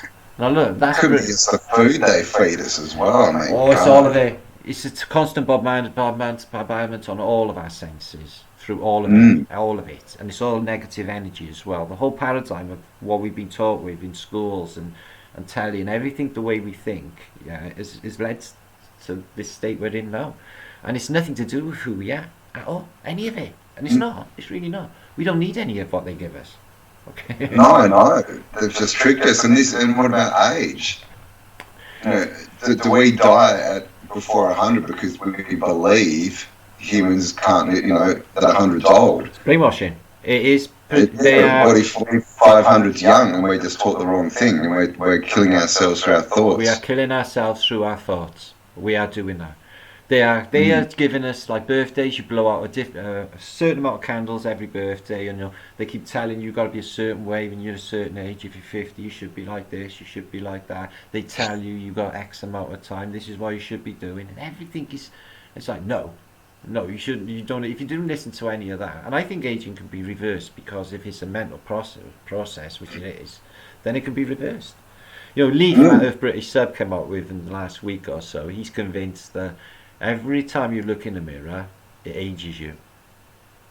Yeah, right. Could be true. It's sort of telling us, Well, it's encoded. Everything we've been learning has been encoded or just deciphered, really. And the Phoenicians are telling us that. They're telling us that. And we thought at first it was about vanity. Yeah, which is a puzzle in itself. I think, like time. And I think that it's not. I think that it ages you every time you look in a mirror. I think it can be reversed though. I think the knowledge in it can reverse the process. But they've got a jellyfish. I think it's a jellyfish in America, and they've kept it. It's been alive for something like 100 times longer than it should have been. Right. And they fast it. They're just fasting it. They fast this bloody jellyfish until it hits a point where it goes into ketosis and starts to rebuild stem cells and basically rebuilds itself, and then it'll go off and live for its lifetime. And then they starve it back and put it on a fasting again, and it regenerates itself. That's wild. That's like a tumbleweed of fish. Done it like 100 times. That's crazy. I was thinking, like North American Indians or even Aboriginals and stuff, some of them won't have their photographs taken. They say, no, it steals your soul. So if there was an element of truth in that, would that affect the timeline? What I'm saying is if everyone, like 1 billion people a day, are taking photographs and Instagramming, or photographing everything, would that be detrimental to the timeline? Is it, you mean the photos act like a kind of a resonant, like somatic almost, like you've sort of you've captured that energy imprint of that certain time, which makes it real in a certain aspect, in a certain place, and we get all this crap added to us and all these different split-off realms. Yeah, right. Yeah, but that's I think it's I can feel it now. I'm getting goose pimples, but I'm thinking. Every time a photograph is taken, that instant happens. That whole dimension of that photograph, which is locked in a moment of time. So that it's there, it exists, and but the portal of time has been removed, so it's endless because it can last in an image or what have you for time. And what about the person that's locked in that instant? Yeah, they right. split off into a parallel dimension when that instant happens. And if they're doing that with scathing mirrors all day long, what would that do to the timeline? Wow, and what would that do to people's mental health? If you're fractioning yourself off? What would be the original timeline? What would be the original timeline? God. And see, this is what I've been thinking about this time. Is it feels like there's going to be a split. Like half the people, more than half are like happy to sit down and eat their KFC and watch telly and stay here, where a lot of people are going to, whatever, up the vibration. Does that mean we go to a different realm, a different vibratory plane, at the moment? But like you say, if that's been happening 1 million times a day. If you think of this thing in this reality in the form of a simulation, like a computer game. Yeah. Okay, yeah. So you're a player in reality, which you are, because you're now an active player in the whole story of reality, okay, which you are. So there are other players or people in reality when not players, which they're regarded as NCPs, aren't they? They don't seem to have any valid reason for being here, but yet they're here. So if you think of it in computer levels, and say you get to another level where this acceleration is happening now, in a game form, okay, and say you was to die, and then what would happen? Yeah. You just respawn. Start again. No, I've seen the reason I think this, right? I know it sounds insane, right? But there's stuff in this realm that I've seen, okay, that they say that doesn't exist. I've experienced stuff in my life, okay, the paranormal, okay, which they say doesn't exist, and I don't care what anyone tells me or what anyone says. This stuff went down, and this stuff I've seen, and this stuff's been happening my entire life, okay. Now, how can I reconcile that in my mind that this, this stuff's happening? To me, it would make more sense because I can, we can affect reality, okay, with that intent, which proves that this reality around us is mind and us, making us like gods, making us like, if we all at the vibration exactly the same time, which will happen, and it is a wheat from the chaff time, there's no doubt about it. There is no doubt about it. Yeah? This next couple of months is like the Watchers or what have you. It's time for everyone to find out who they are, get right, and ready for the next stage. Otherwise, it won't make it. It's like the last waltz, if you like. Spiritually, this is the time. No, right now. Well, it's just so, like, the world's shut down. Does anyone even understand? No, because when you stop and think about that, it's just what the hell is going on? Trying to work the psychology. At first, people were in shock, weren't they? Like, this shit's not really happening.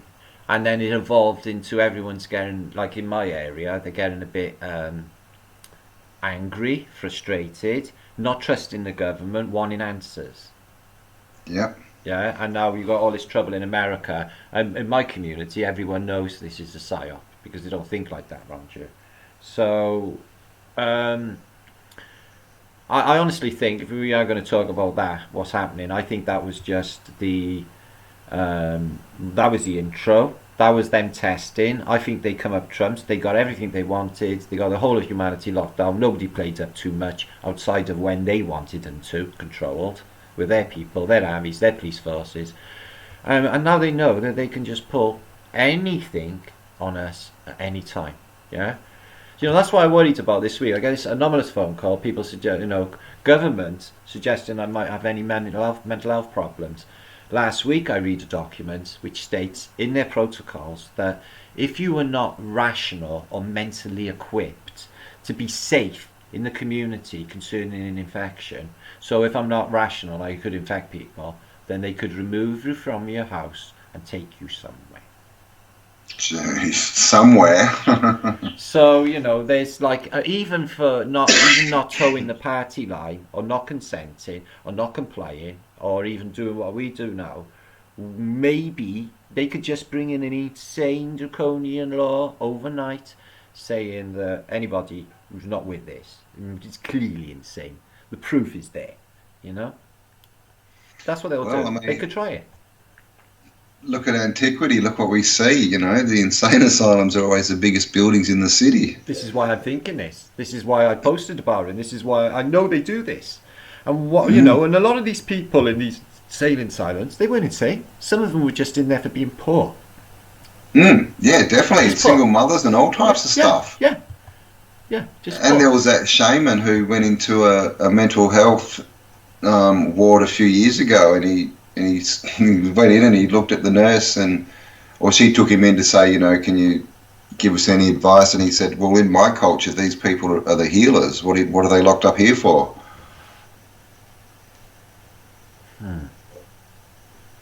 Got me thinking again now. Oh, I need to study more on the llamas. They seem to have the key to this reality. Like you say with, the no food or the purging or the, did the Tartarians even need food? Were they breatharians? Do we even need food? Is food even a part of our reality? I've thought of this before too. Because when you eat bad food, you can feel the energy. You can feel you just get heavy, and heaviness is physicalness, isn't it? Like heavy energy is what this realm is. Yeah.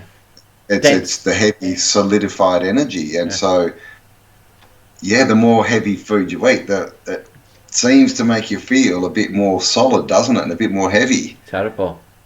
So what if that was a Phoenician scam? You know, you see they bring the cow and they bring the wine and everything else. You know, the part of the we need animals to survive. But think about it, like, you know, taking upon the soul or part of the flesh or the essence of, well, I may be taking on the essence of, you know, thousands of creatures in my life. This is the other thing, is food and like fractal food. Have you heard of food signatures? No. No, so like food signatures. So like if you get a carrot and you snap it in half and look at it, Yeah. it looks like an eye. Yeah. Carrots are good for your eyes. Oh, Tomato. right. Yeah. Yeah, tomato is about the size of your heart. It's got 4 chambers in it, same as your heart. It's red like your heart, very good for your heart. Walnuts, shaped like your brain, very good for your brain. Wow. Kidney beans, good for your kidneys. Celery, What are bananas like good for? very good for your bones. Wow. Sorry, what good for? Bananas. It's true. It's good for the long thing with lots of seeds in it. Yeah, I never heard of that before. That's amazing. I can see how that works. Yeah, it used to be part of the science of herbology and that back before we got all this crappy Rockefeller medicine. It actually makes perfect sense, doesn't it? It looks like a heart. I bet it's good for your heart. And and the thing is, it's all, the way I look at it is like fractals. Like if we're energy, if you can think of a tomato has a certain signature, a certain geometric shape or whatever. Yes. And so when we eat that, those shapes go into our heart and connect into the right keyholes, if you know what I mean. Yes. Okay, and so that makes us healthy. That turns everything on, gets everything flowing. But when we start eating processed food, animals, all this kind of stuff, oh dear, that those fractals aren't in they're not in the food, so they can't lock into the keyholes. Man, that makes perfect sense, man. I haven't even heard that before. But that's where we should be going. If I ever eat fresh food off a tree, instantly you have a feeling of it or something. Just because it's fresh and it's there. It's just beautiful, isn't it? You don't get that from anything. Smells better, tastes better. Yeah, you don't get anything like that in processed food at all. No. Oh wow! I do. I just I'll eat anything in the countryside. But even originally, how did people know what compounds went with anything? How did they know what was good and what was bad? And like 2 chemicals for ayahuasca. So they knew that that's what I was there, thinking, yeah. And then one over there, they mix them together, and that's going to make the 2 do the business. How did they even know that in the beginning? And they're literally on the other sides of the continent, the 2 plants. I know. So it's not like they were growing near each other. So how is this happening?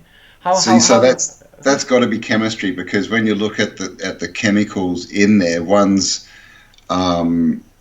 gives you the not THC, the what in the ayahuasca? The chemical in ayahuasca is but anyway, I can't remember the name. But one of them gives you the chemical that you need to hallucinate and trip out, and the other one's an inhibitor. That's right. Of what's in our body that stops it working normally. Yeah. And so it's got to be chemistry. Someone's got to have looked at the chemistry of these plants and worked out, if you put this with this, you'll get this effect, because this will give you the drug and this will stop your body inhibiting it. It can't be. There's no way it could be trial and error. Well, originally, I just can't get over any of it. It just, that paints towards this place as being like you could say created by a creator, which, because I was a creationist up until relatively recently. But look at technology in the future. I used to look into Bockström, that Swedish scientist, years and years ago, where he said there was an actual equation that said the chances of the technology, the processing technology, in the future arriving at a point where they could easily run like a simulation of this place and no one would even notice was astronomically, it was a definite in this equation. But it's hard to come to terms with the shifts, the acceleration, all of this was happening, the awakening, the way everyone is feeling, the way everyone in this place is sharing the same feeling at the same time. It's just Wow. It's just the most mind-blowing thing ever. Ever.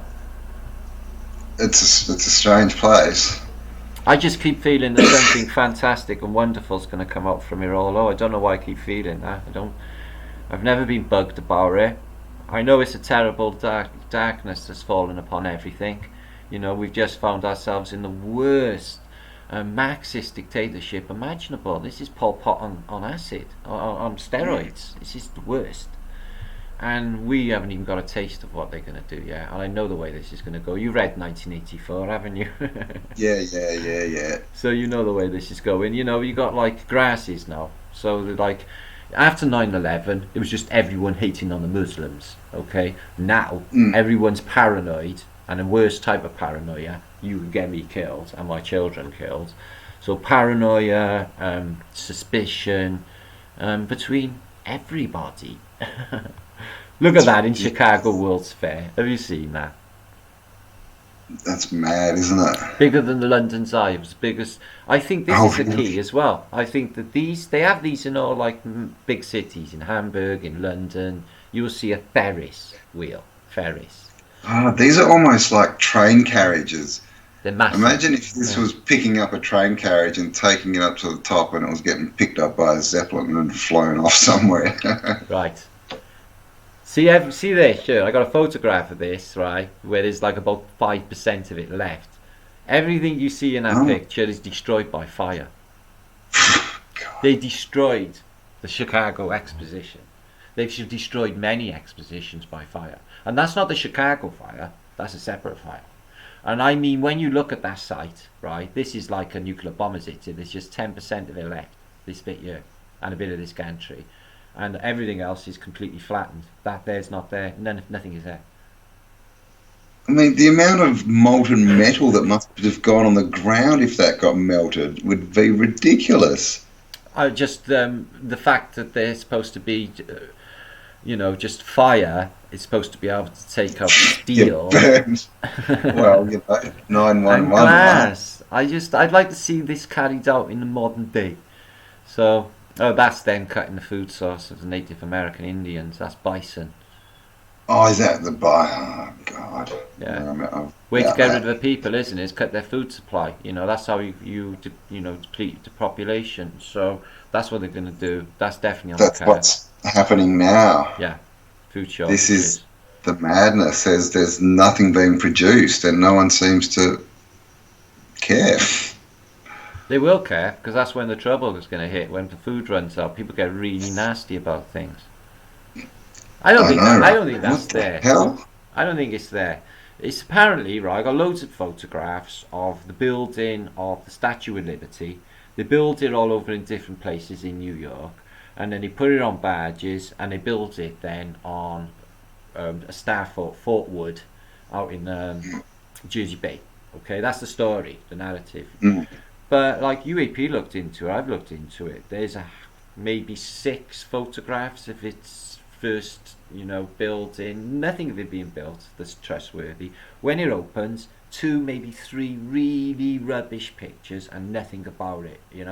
This Statue of Liberty, in my mind, was there originally, and I got a picture of the original looking like Apollo as well, with us, just the Babylonian god version rather than the Liberty version now. So yeah, this is them arriving at Ellis Island. Look, it's good old tartar mud. Look at this mud flood building on Ellis Island. So that's supposed to be the Irish. They don't arrive with much, do they? No, it's always the same, isn't it? They got their suit, their hat, and their suitcase. They've just crossed the Atlantic Ocean as well, right? So they'd be a month at sea, or 3 weeks at sea from Ireland. Yeah. And look how clean they look. They must have had some good bathrooms on those old boats, eh? They must have had some irons and stuff. Yeah, She's well turned out. But you know what I mean? You'd think they'd look like rakes coming off a ship after that long. And just full of dirty and... Yeah. Cool. So... That's Brooklyn's harbour, the banana boats coming in. Oh, okay. That's a beautiful photograph. But this is like 1900, and check those skyscrapers, Victorian era as well. So imagine it, 100 years before. If you don't go with the narrative of the the gold prospectors building all this stuff in the West, it's just insane, isn't it? That's an established world, that is. You can see. It is. Just looking at the metal on this ship, just like you said, within 50 years, just the amount of metal just in this ship. I know. It's ridiculous. I know. This is another thing. The metal of the Tartarian era as well. The incredible wrought iron. It doesn't seem to be the same stuff around now. All of them bridges are still there in Britain. That was in my city in Cardiff. We had stacks of these buildings and they knocked them all down. I remember this one. But look at these for mud flooders. Yeah, a lot of my cities like this. All gone. Placed it all with just rubbish. Yeah, they're still doing it in Perth. They're still knocking them down and putting crap up. This is something that I would like to see happen, right? Is like sections of like public paths permitted like for allotments or to grow wheat or food in case like everything should go hit the fan, then we could all have our own food. But they won't even permit that. They won't even allow us to grow our own stuff. But times past. Yeah, World War II, World War One, they used to like utilize even a bit of green outside these civic buildings and stuff to grow wheat and stuff. So they did the same Cardiff as well. All the public paths in World War II. I've got a couple of photos for parsnips and carrots and cabbages and stuff. Hospices, hospitals and hotels seem to be part of this story. A lot of them go up in flames. Hospital as well. I try to work out the etymology on the word. It's like can't really work out what that word means. Hospitality, seems like toll at the end as well, doesn't it?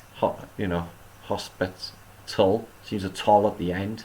I don't think originally hospitals were hospitals. I don't think these buildings are too vast. I don't think they needed them back then. I think the cathedrals were the hospitals, weren't they? Yeah. Look at this then. That's in Tokyo, full Tartar. I love these stereoscopic images. But yeah, you want to see some of the centre of Tokyo, before the destruction of World War II. It's all Tartarian. It's all like these big buildings. I've seen a few photos. They've still got a really big train station. Yeah, I've seen it. It's beautiful. It's beautiful. So that's Detroit. I love this building in Detroit. This one, yeah. So yeah, it's absolutely beautiful. They're all in the same similar red brick theme. This thing. So somebody took these for me. I think this is in New York. But I can see these everywhere. I bet all of us can now, can't we, when we go out? Yep, yeah, those are everywhere. Absolutely everywhere.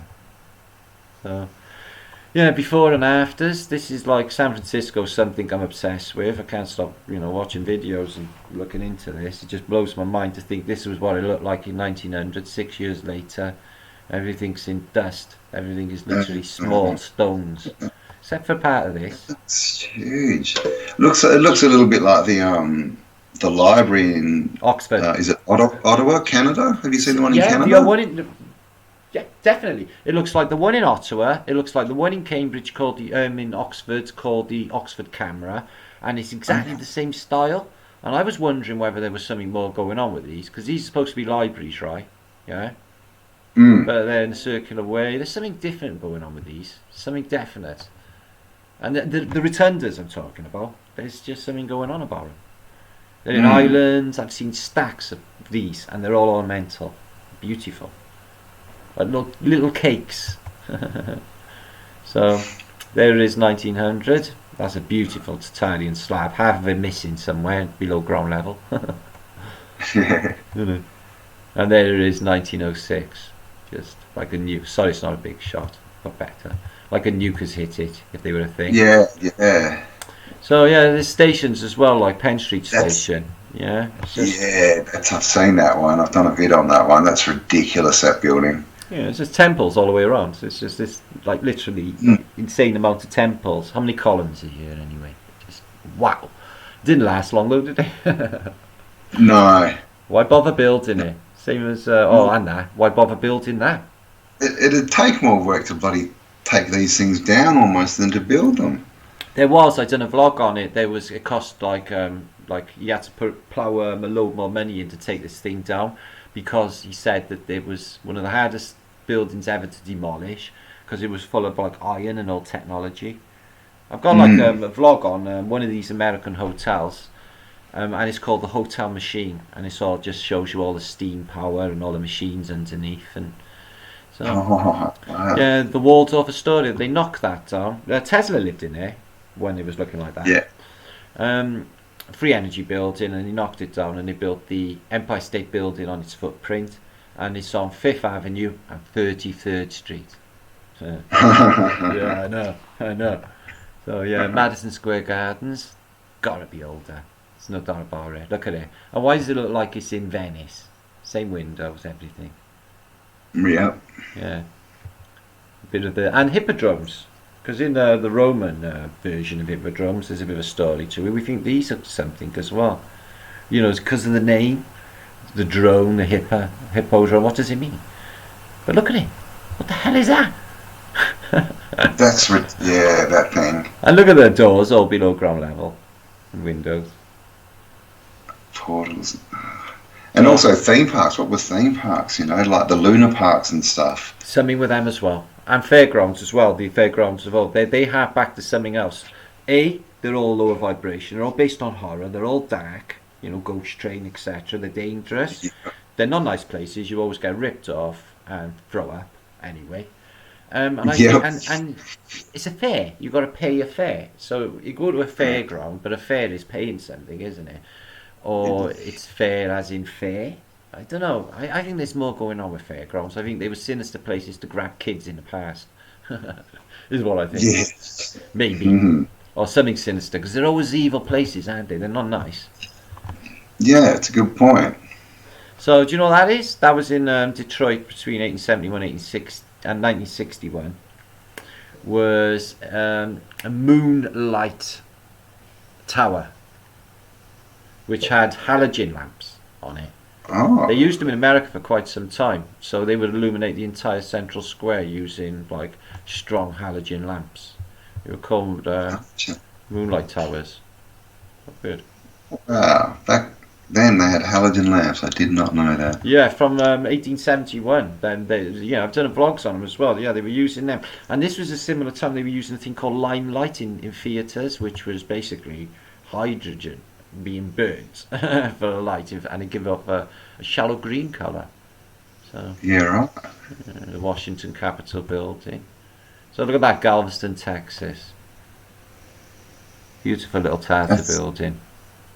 And so this is what we're told was the wild, wild west almost, isn't it? Down Texas town. It's not. No, what I've seen, I've done ones on Austin and Houston, and the centres are just all like this.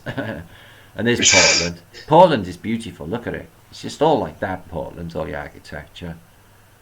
Just crazy. Somebody sent me an email saying about clues in the Addams family. They're old money. They're from the old world.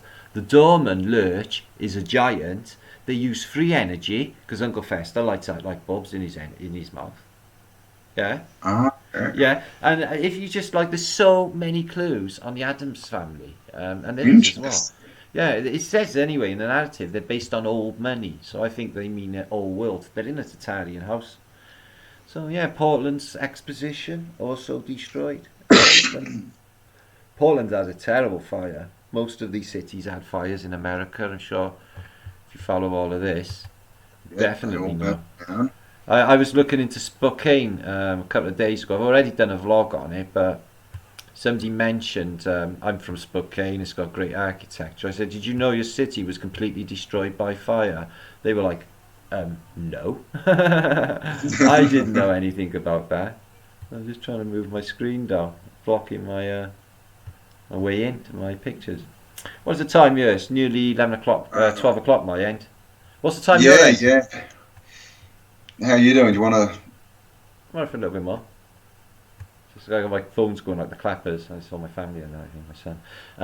Yeah, so Seattle, as you know, completely torched. Nothing left. Looks like Hiroshima, same as you'll find with Boston, Chicago, which is part of the Prestige fire. That was so big that ash landed on the Azores from the Chicago fire. Yeah. Wow. Both St John's, Newfoundland and Nova Scotia, both St John's obliterated. Halifax, in some anomalous ship explosion, destroyed. Philadelphia, and look at this. Look at these towers of mud. Well, Yeah. 30 foot in the air above this house here. Like, just the nuttiest thing.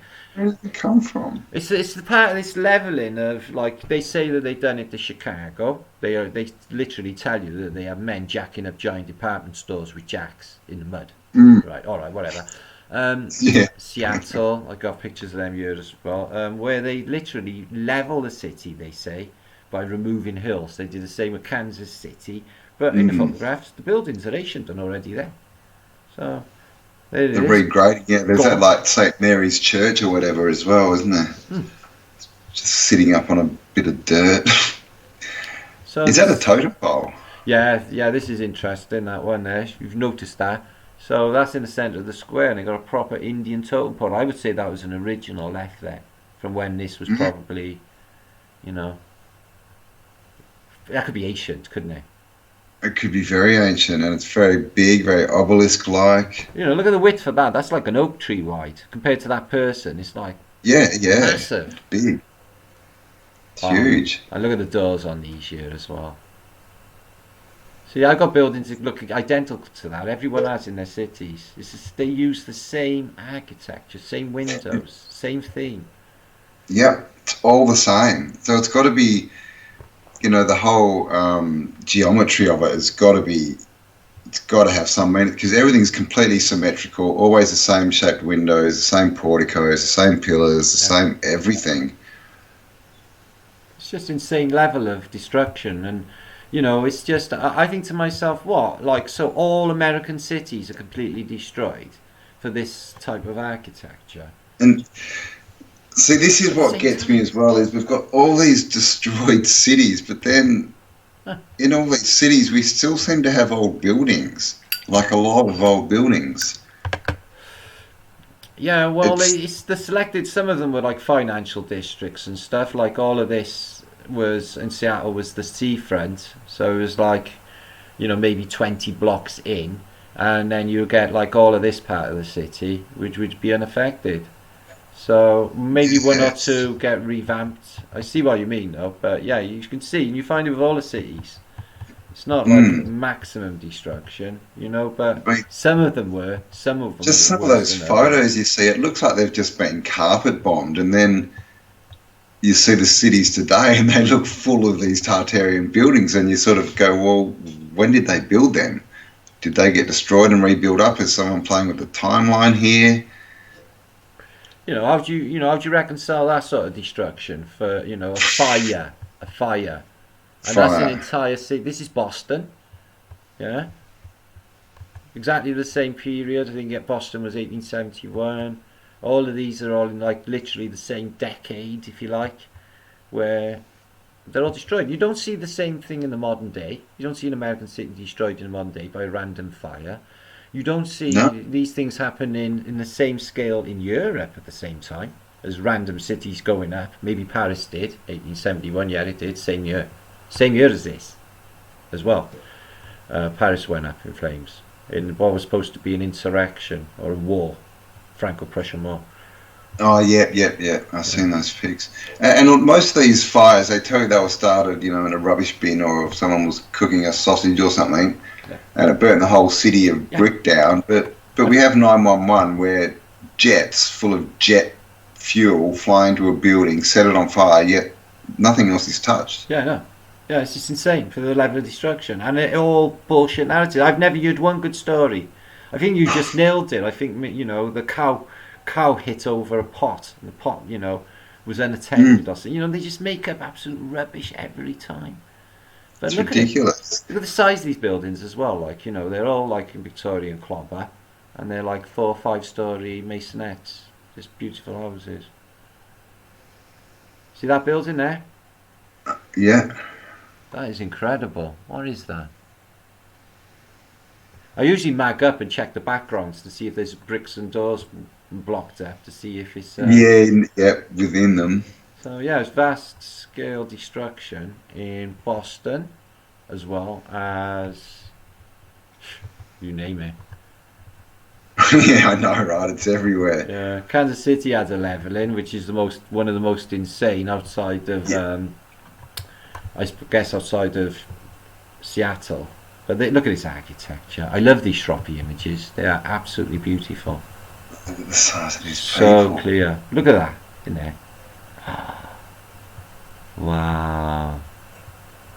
So I'm guessing that's the Opera House. But you know, you get granite on the bottom and it always goes so way up. I think that granite is flood prevention, you know.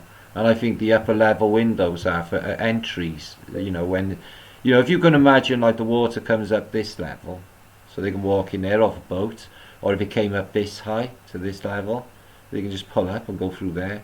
You know, you find it with all the buildings, like they got flood prevention on them for some reason. And always that red granite at the bottom, so that it, you know, can not get eroded as much. You know, they're always thinking ahead with these buildings. I noticed that.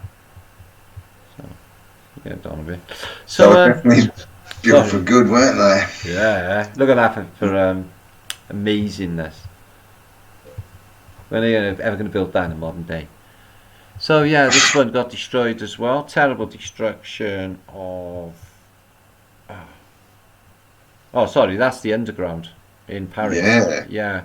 But that's already there. That arch. I know. I was going to say, it looks like more like they're uncovering it than building it. All right, yeah. Well, think of it from a builder's terms, okay? So if they've just come along and they put the shuttering in, okay, the wood, and they've laid bricks, which it looks older to me, right? Then with the pillars that will hold it in place when they dig it out.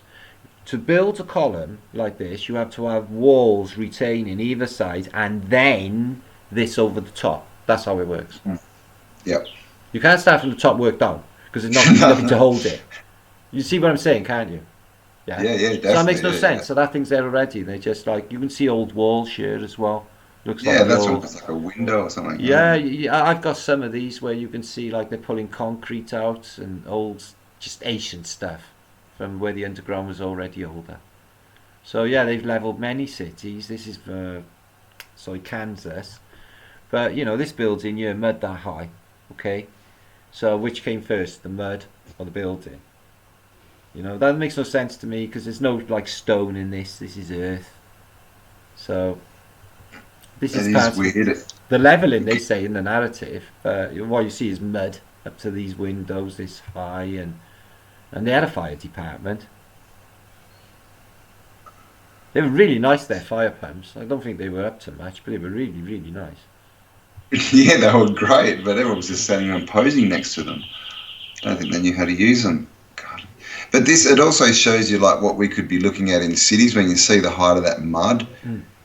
You know, if it wasn't cleared, like how much is actually underground, we could be talking 3, 4, 5 stories here. Definitely think it all the time. You know, when they're digging it all out of the mud and regaining a civilization after a mud flood, then a lot of it could be still under there. Look at this. You know, the mud comes up there. They put the front door 30 foot in the air, but you can clearly see the tops of other windows, which are going to be below this mud.